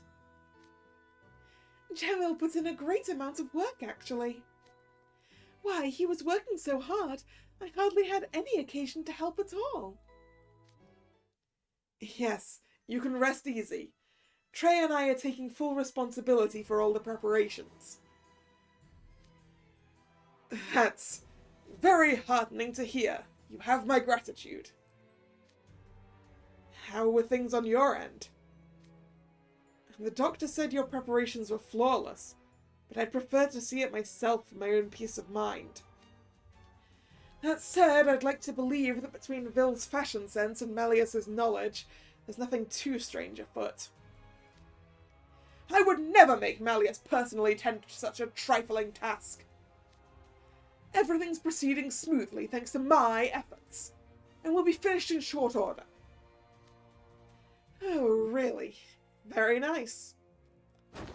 Hey, I'm the one who put in the work. I did enough patchwork for both me and Sevek. I contributed a ton. Excuse me. It was I who fixed up that shoddy, gaudy banner you made. And it was me that stepped in when you got so bogged down in the detail work that you weren't going to be done in time. I worked the hardest. No, I did. Okay, guys. You've both made your point. It's not a competition. Why must freshmen be so short-tempered? No kidding. It'd make my life a whole lot easier if they learned to cooperate a bit more. And their attitudes. They're all walking cringe compilation generators, yet they act like everyone else is the embarrassment. Such is life. They'll mellow with age, trust me.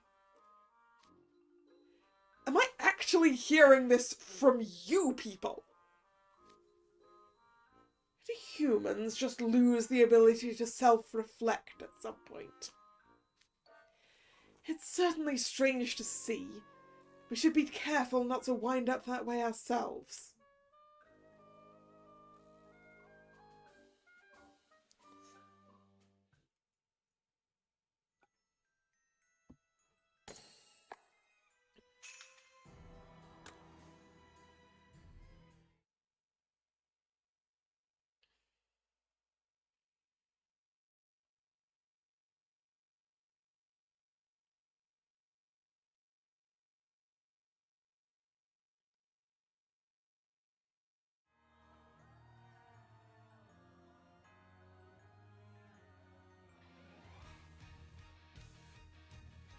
Okay, time for a quick break before we get to the finishing touches.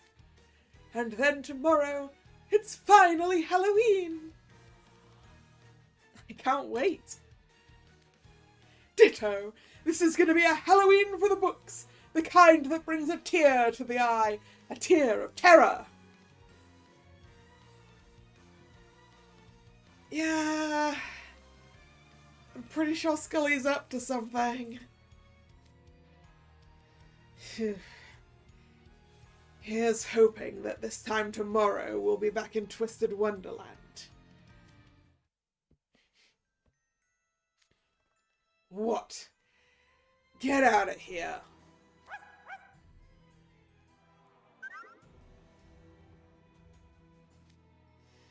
Go on, scram. I keep telling you to stop following me. What is this? Is Zero attached to Leona? He turned his attention to Leona while Grim was dancing earlier. It seems they formed a fast friendship after playing a merry game of chase. A fast friendship? Jeez, you like to yap. Leave me alone. Here, go play with this. Preferably someplace far away.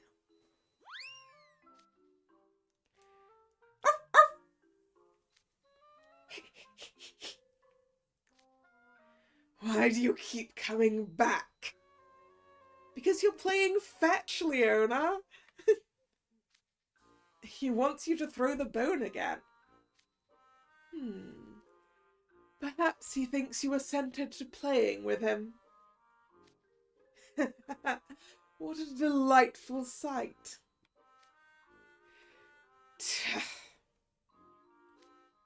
You know, that outfit makes Leona look a little too, I don't know, mature? Suave? Honestly, it kind of weirds me out sometimes. It's like looking at a stranger.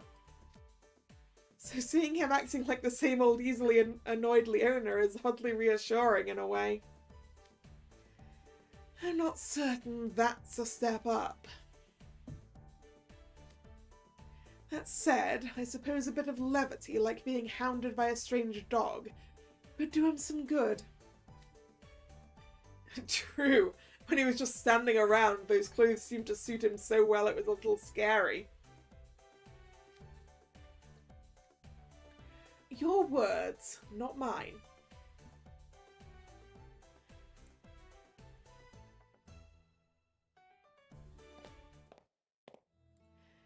I've brought some tea. My, what a nice aroma. What kind of tea is this? It's made from dried thistles. We found a lot of them and Sally and I picked them together.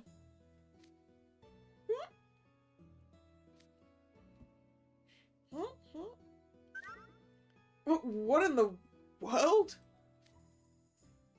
There's some white haze around my head. Oh, is that you, Zero? What is it? Why are you circling around me? Maybe he's drawn to the smell of delicious food. Be nice to him, Janelle. I'm not sure how I'm supposed to... Hey, stop that! No licking my face! Come on now. The little doggie's taken a shine to you. Don't be mean. Be a pal. Oh dear, Zero. I'm afraid Leona's all lonely now that he can't play with you.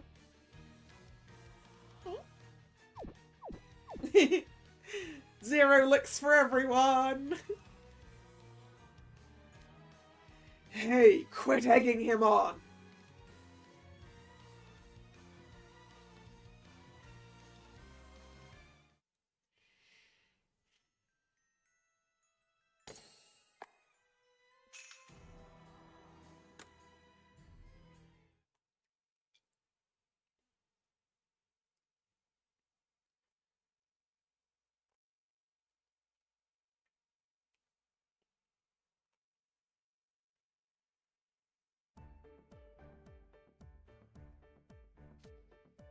The more I watch Zero, the more he reminds me of a real dog. Yeah, it reminds me of when I was a little kid. I used to really want a puppy. My parents said we couldn't keep a dog in a place that serves food, so I let go of the idea, but they're just so cute. I never knew dogs could be so charming. I would enjoy sharing your company as well. No, you guys are doing it all wrong. You can't just reach out with an open hand like that. You'll scare the little doggo. Idia's right. Smaller creatures can be skittish and easily frightened by contact of that sort. Trey, Jade, you must be courteous in your approach, like you're dealing with a hedgehog. Yep. Start by offering a closed hand for him to sniff and inspect. Yep. This is how you do it. Once he's done inspecting you and relaxes his guard, you could pet away. There's an order of operations here. You seem well versed in this. Have you had a pet dog before? No, Riddle. Idia's working on the how to befriend a cat method. But it works for dogs too. No, but I'm fully trained after watching hundreds of videos of people playing with dogs. Okay, or that.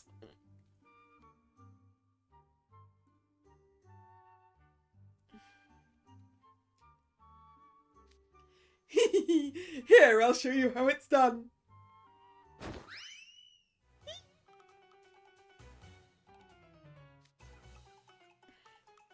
He bolted. Yep, saw that coming. Really now, can't we have a moment's peace to enjoy our tea? This is an embarrassing display from the entire group, Actually, the entire group isn't present. Is Scully not back yet? He said he was going to help the kiddo trio. I saw them borrowing pillows and blankets from the witches. They're going to be a while. They've got a lot of stuff to get from all over town. Oh, that reminds me. I've got guest bedding at my house. I just need to go get it for you. In fact, let me take care of that right now. Would you mind managing what's left here? Of course, Jack. Don't worry about a thing. Wonderful! We're so close to Halloween. Keep up the good work, everyone. There's something sitting on the chair. Is this? Packed lunch.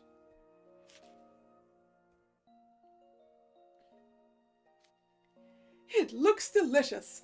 I happily accept. Did you see what was in that basket Skellington was carrying? A boxed meal. Sally made it for him. I think he liked it, Sally. Isn't that nice? Oh, yes. Food? Where's my share? We'll eat later, Grim. Is it just me, or do you detect a hint of bitter sweetness in the air? I certainly do. I'd love to make a deal, that is, to assist Sally in achieving her wish. Seriously, guys, don't do anything tacky. Yes, bittersweet. Is the air edible? Give me some of that. Not even you can eat that, Grim. Yeah, you've still got a lot of learning left to do, Furball. Huh? What are you guys smirking for? It's getting on my nerves. Yeah, you can't eat the love that's in the air, Grim.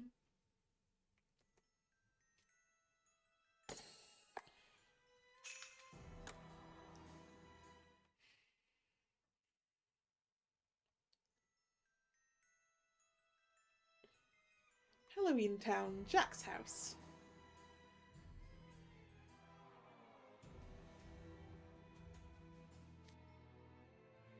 Spare blankets, pillows, let's see. Maybe I should bring Zero's dog bed too. Haha, I'm just kidding. I would never loan your bed out like that. Now, let's take a quick break for dinner and we can rejoin the others. Yeah, I know, Zero. This will be a Halloween like nothing we've ever seen before. Tomorrow's going to be a fantastic day.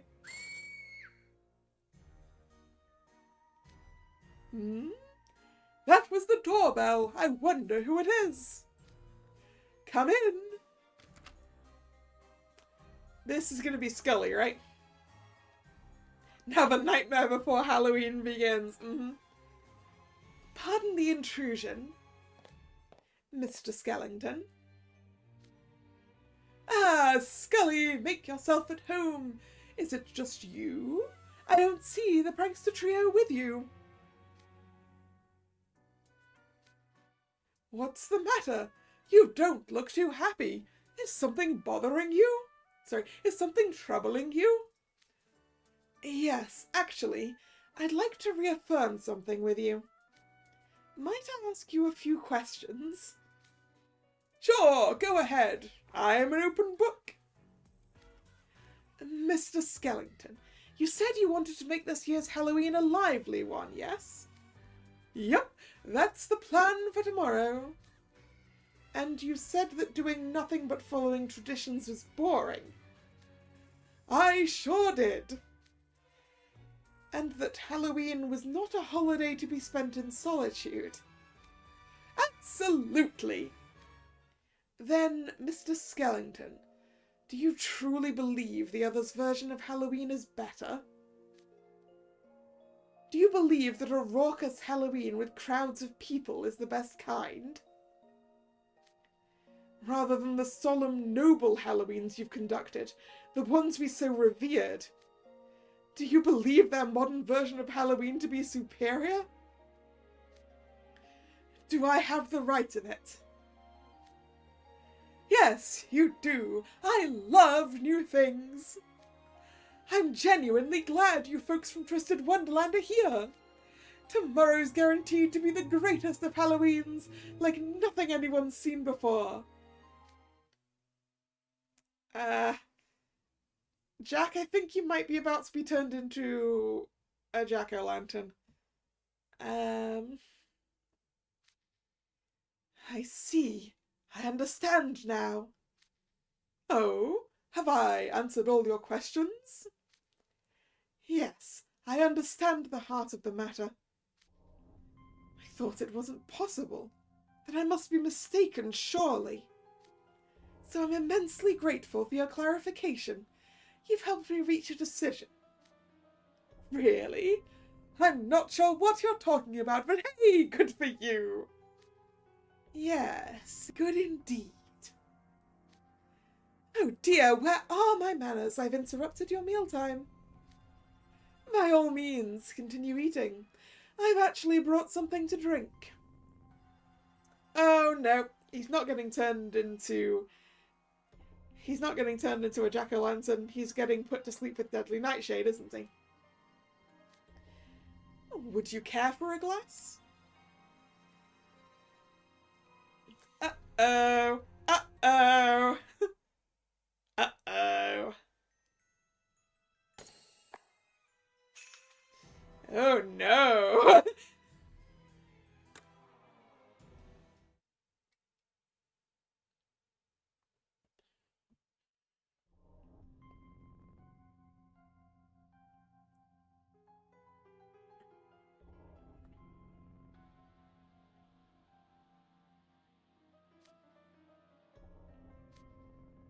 Halloween is fright. Halloween is aspiration. Halloween is a nightmare of our own creation. This is Halloween, the real Halloween. So,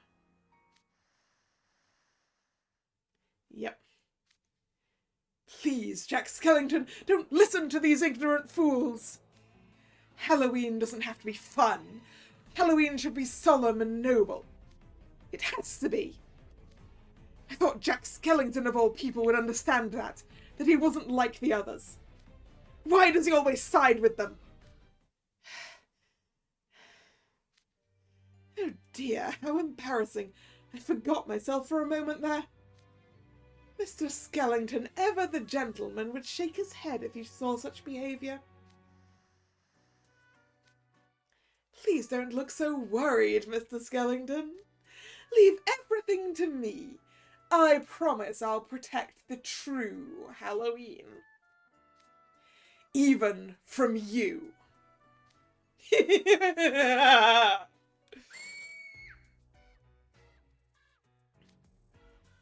What's that noise? Is someone here? Did they realize something was afoot? How cunning. Who could it be?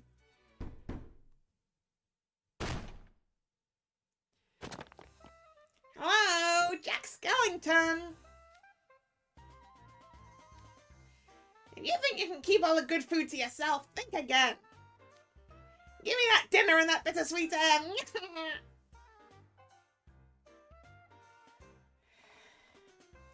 I still can't believe you actually came here to eat his food, Grim. Huh?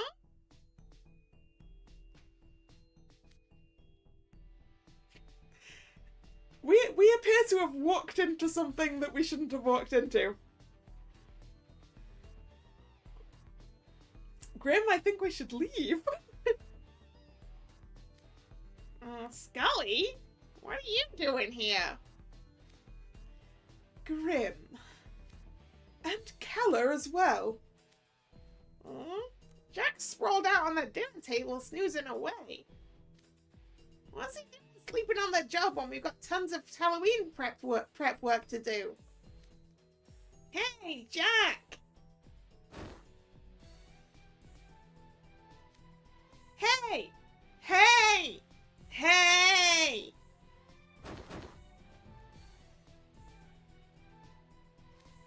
Sheesh, can you believe this guy? He sleeps even more soundly than you, hench human. Well, that doesn't take much. Oh dear. Now that you've seen me, I suppose I'm left with no choice. Oh no! We're getting turned into jack-o'-lanterns!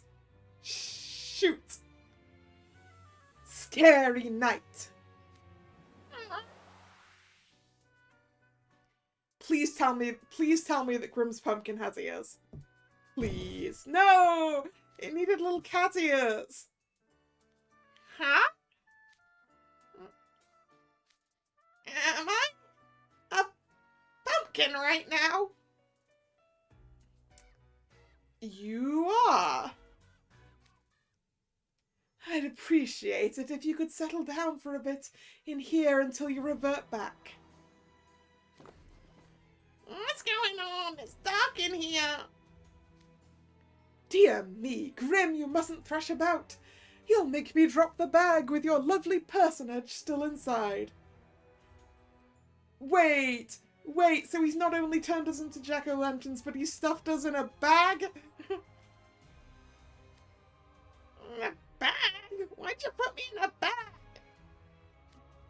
Why, to keep you from informing the others of what I did, of course. Scully, Grim didn't even realize that you'd poisoned Jack.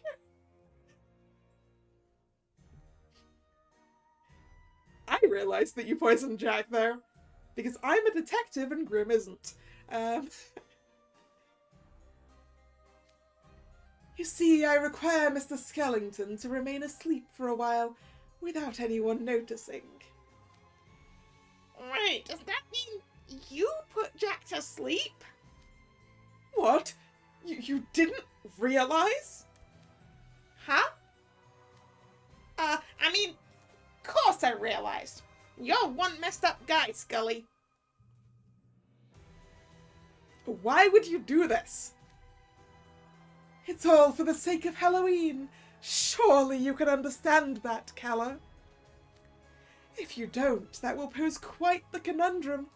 I don't have an extra bag for you. This will entail a slight change of plans. Am I a pumpkin?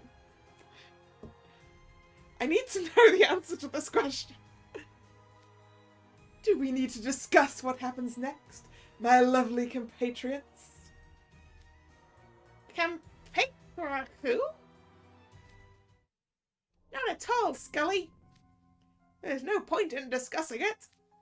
The three of us have it covered. Let's do the usual. 1, 2, 3.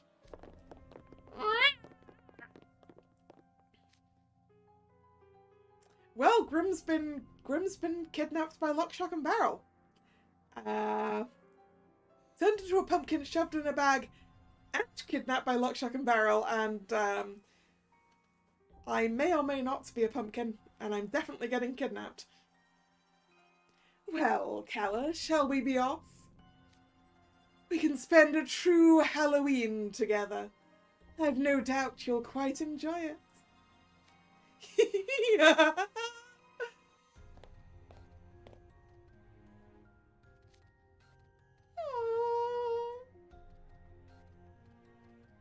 Zero, you gotta go get us help. Zero, please.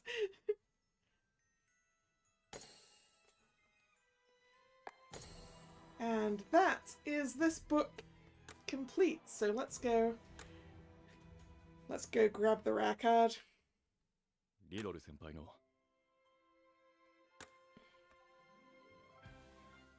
Let's go grab Azel.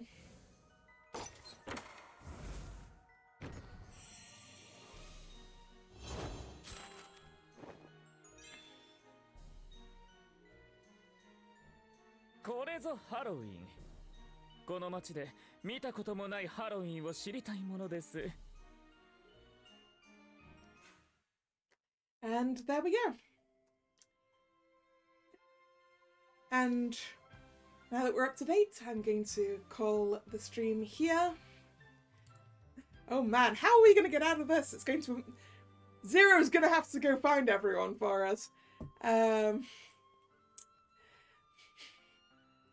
Scully does not know what he's done. Scully should have realised with what happened when Malleus got mad earlier. Ooh. But yes. Thank you very much for watching. It's been fun. If you're new here and you've enjoyed your time, please consider subscribing to the channel. You can also follow me on social media, which is linked in the description box. The streaming schedule for this channel goes up both over there on social media and over here on YouTube in the posts tab of the channel. The next scheduled stream is Sunday, 2 PM, and that's 2 PM GMT, because the time change happens Sunday morning. So if the clocks don't go back for you this Sunday, it will be an hour earlier. If not, then it'll be the same time for you. And that is going to be more Phoenix Wright Ace Attorney Trials and Tribulations. So, hope to see you then, or another time. Once again, thank you very much for coming. And this is Kalla signing out. See ya! Bye-bye!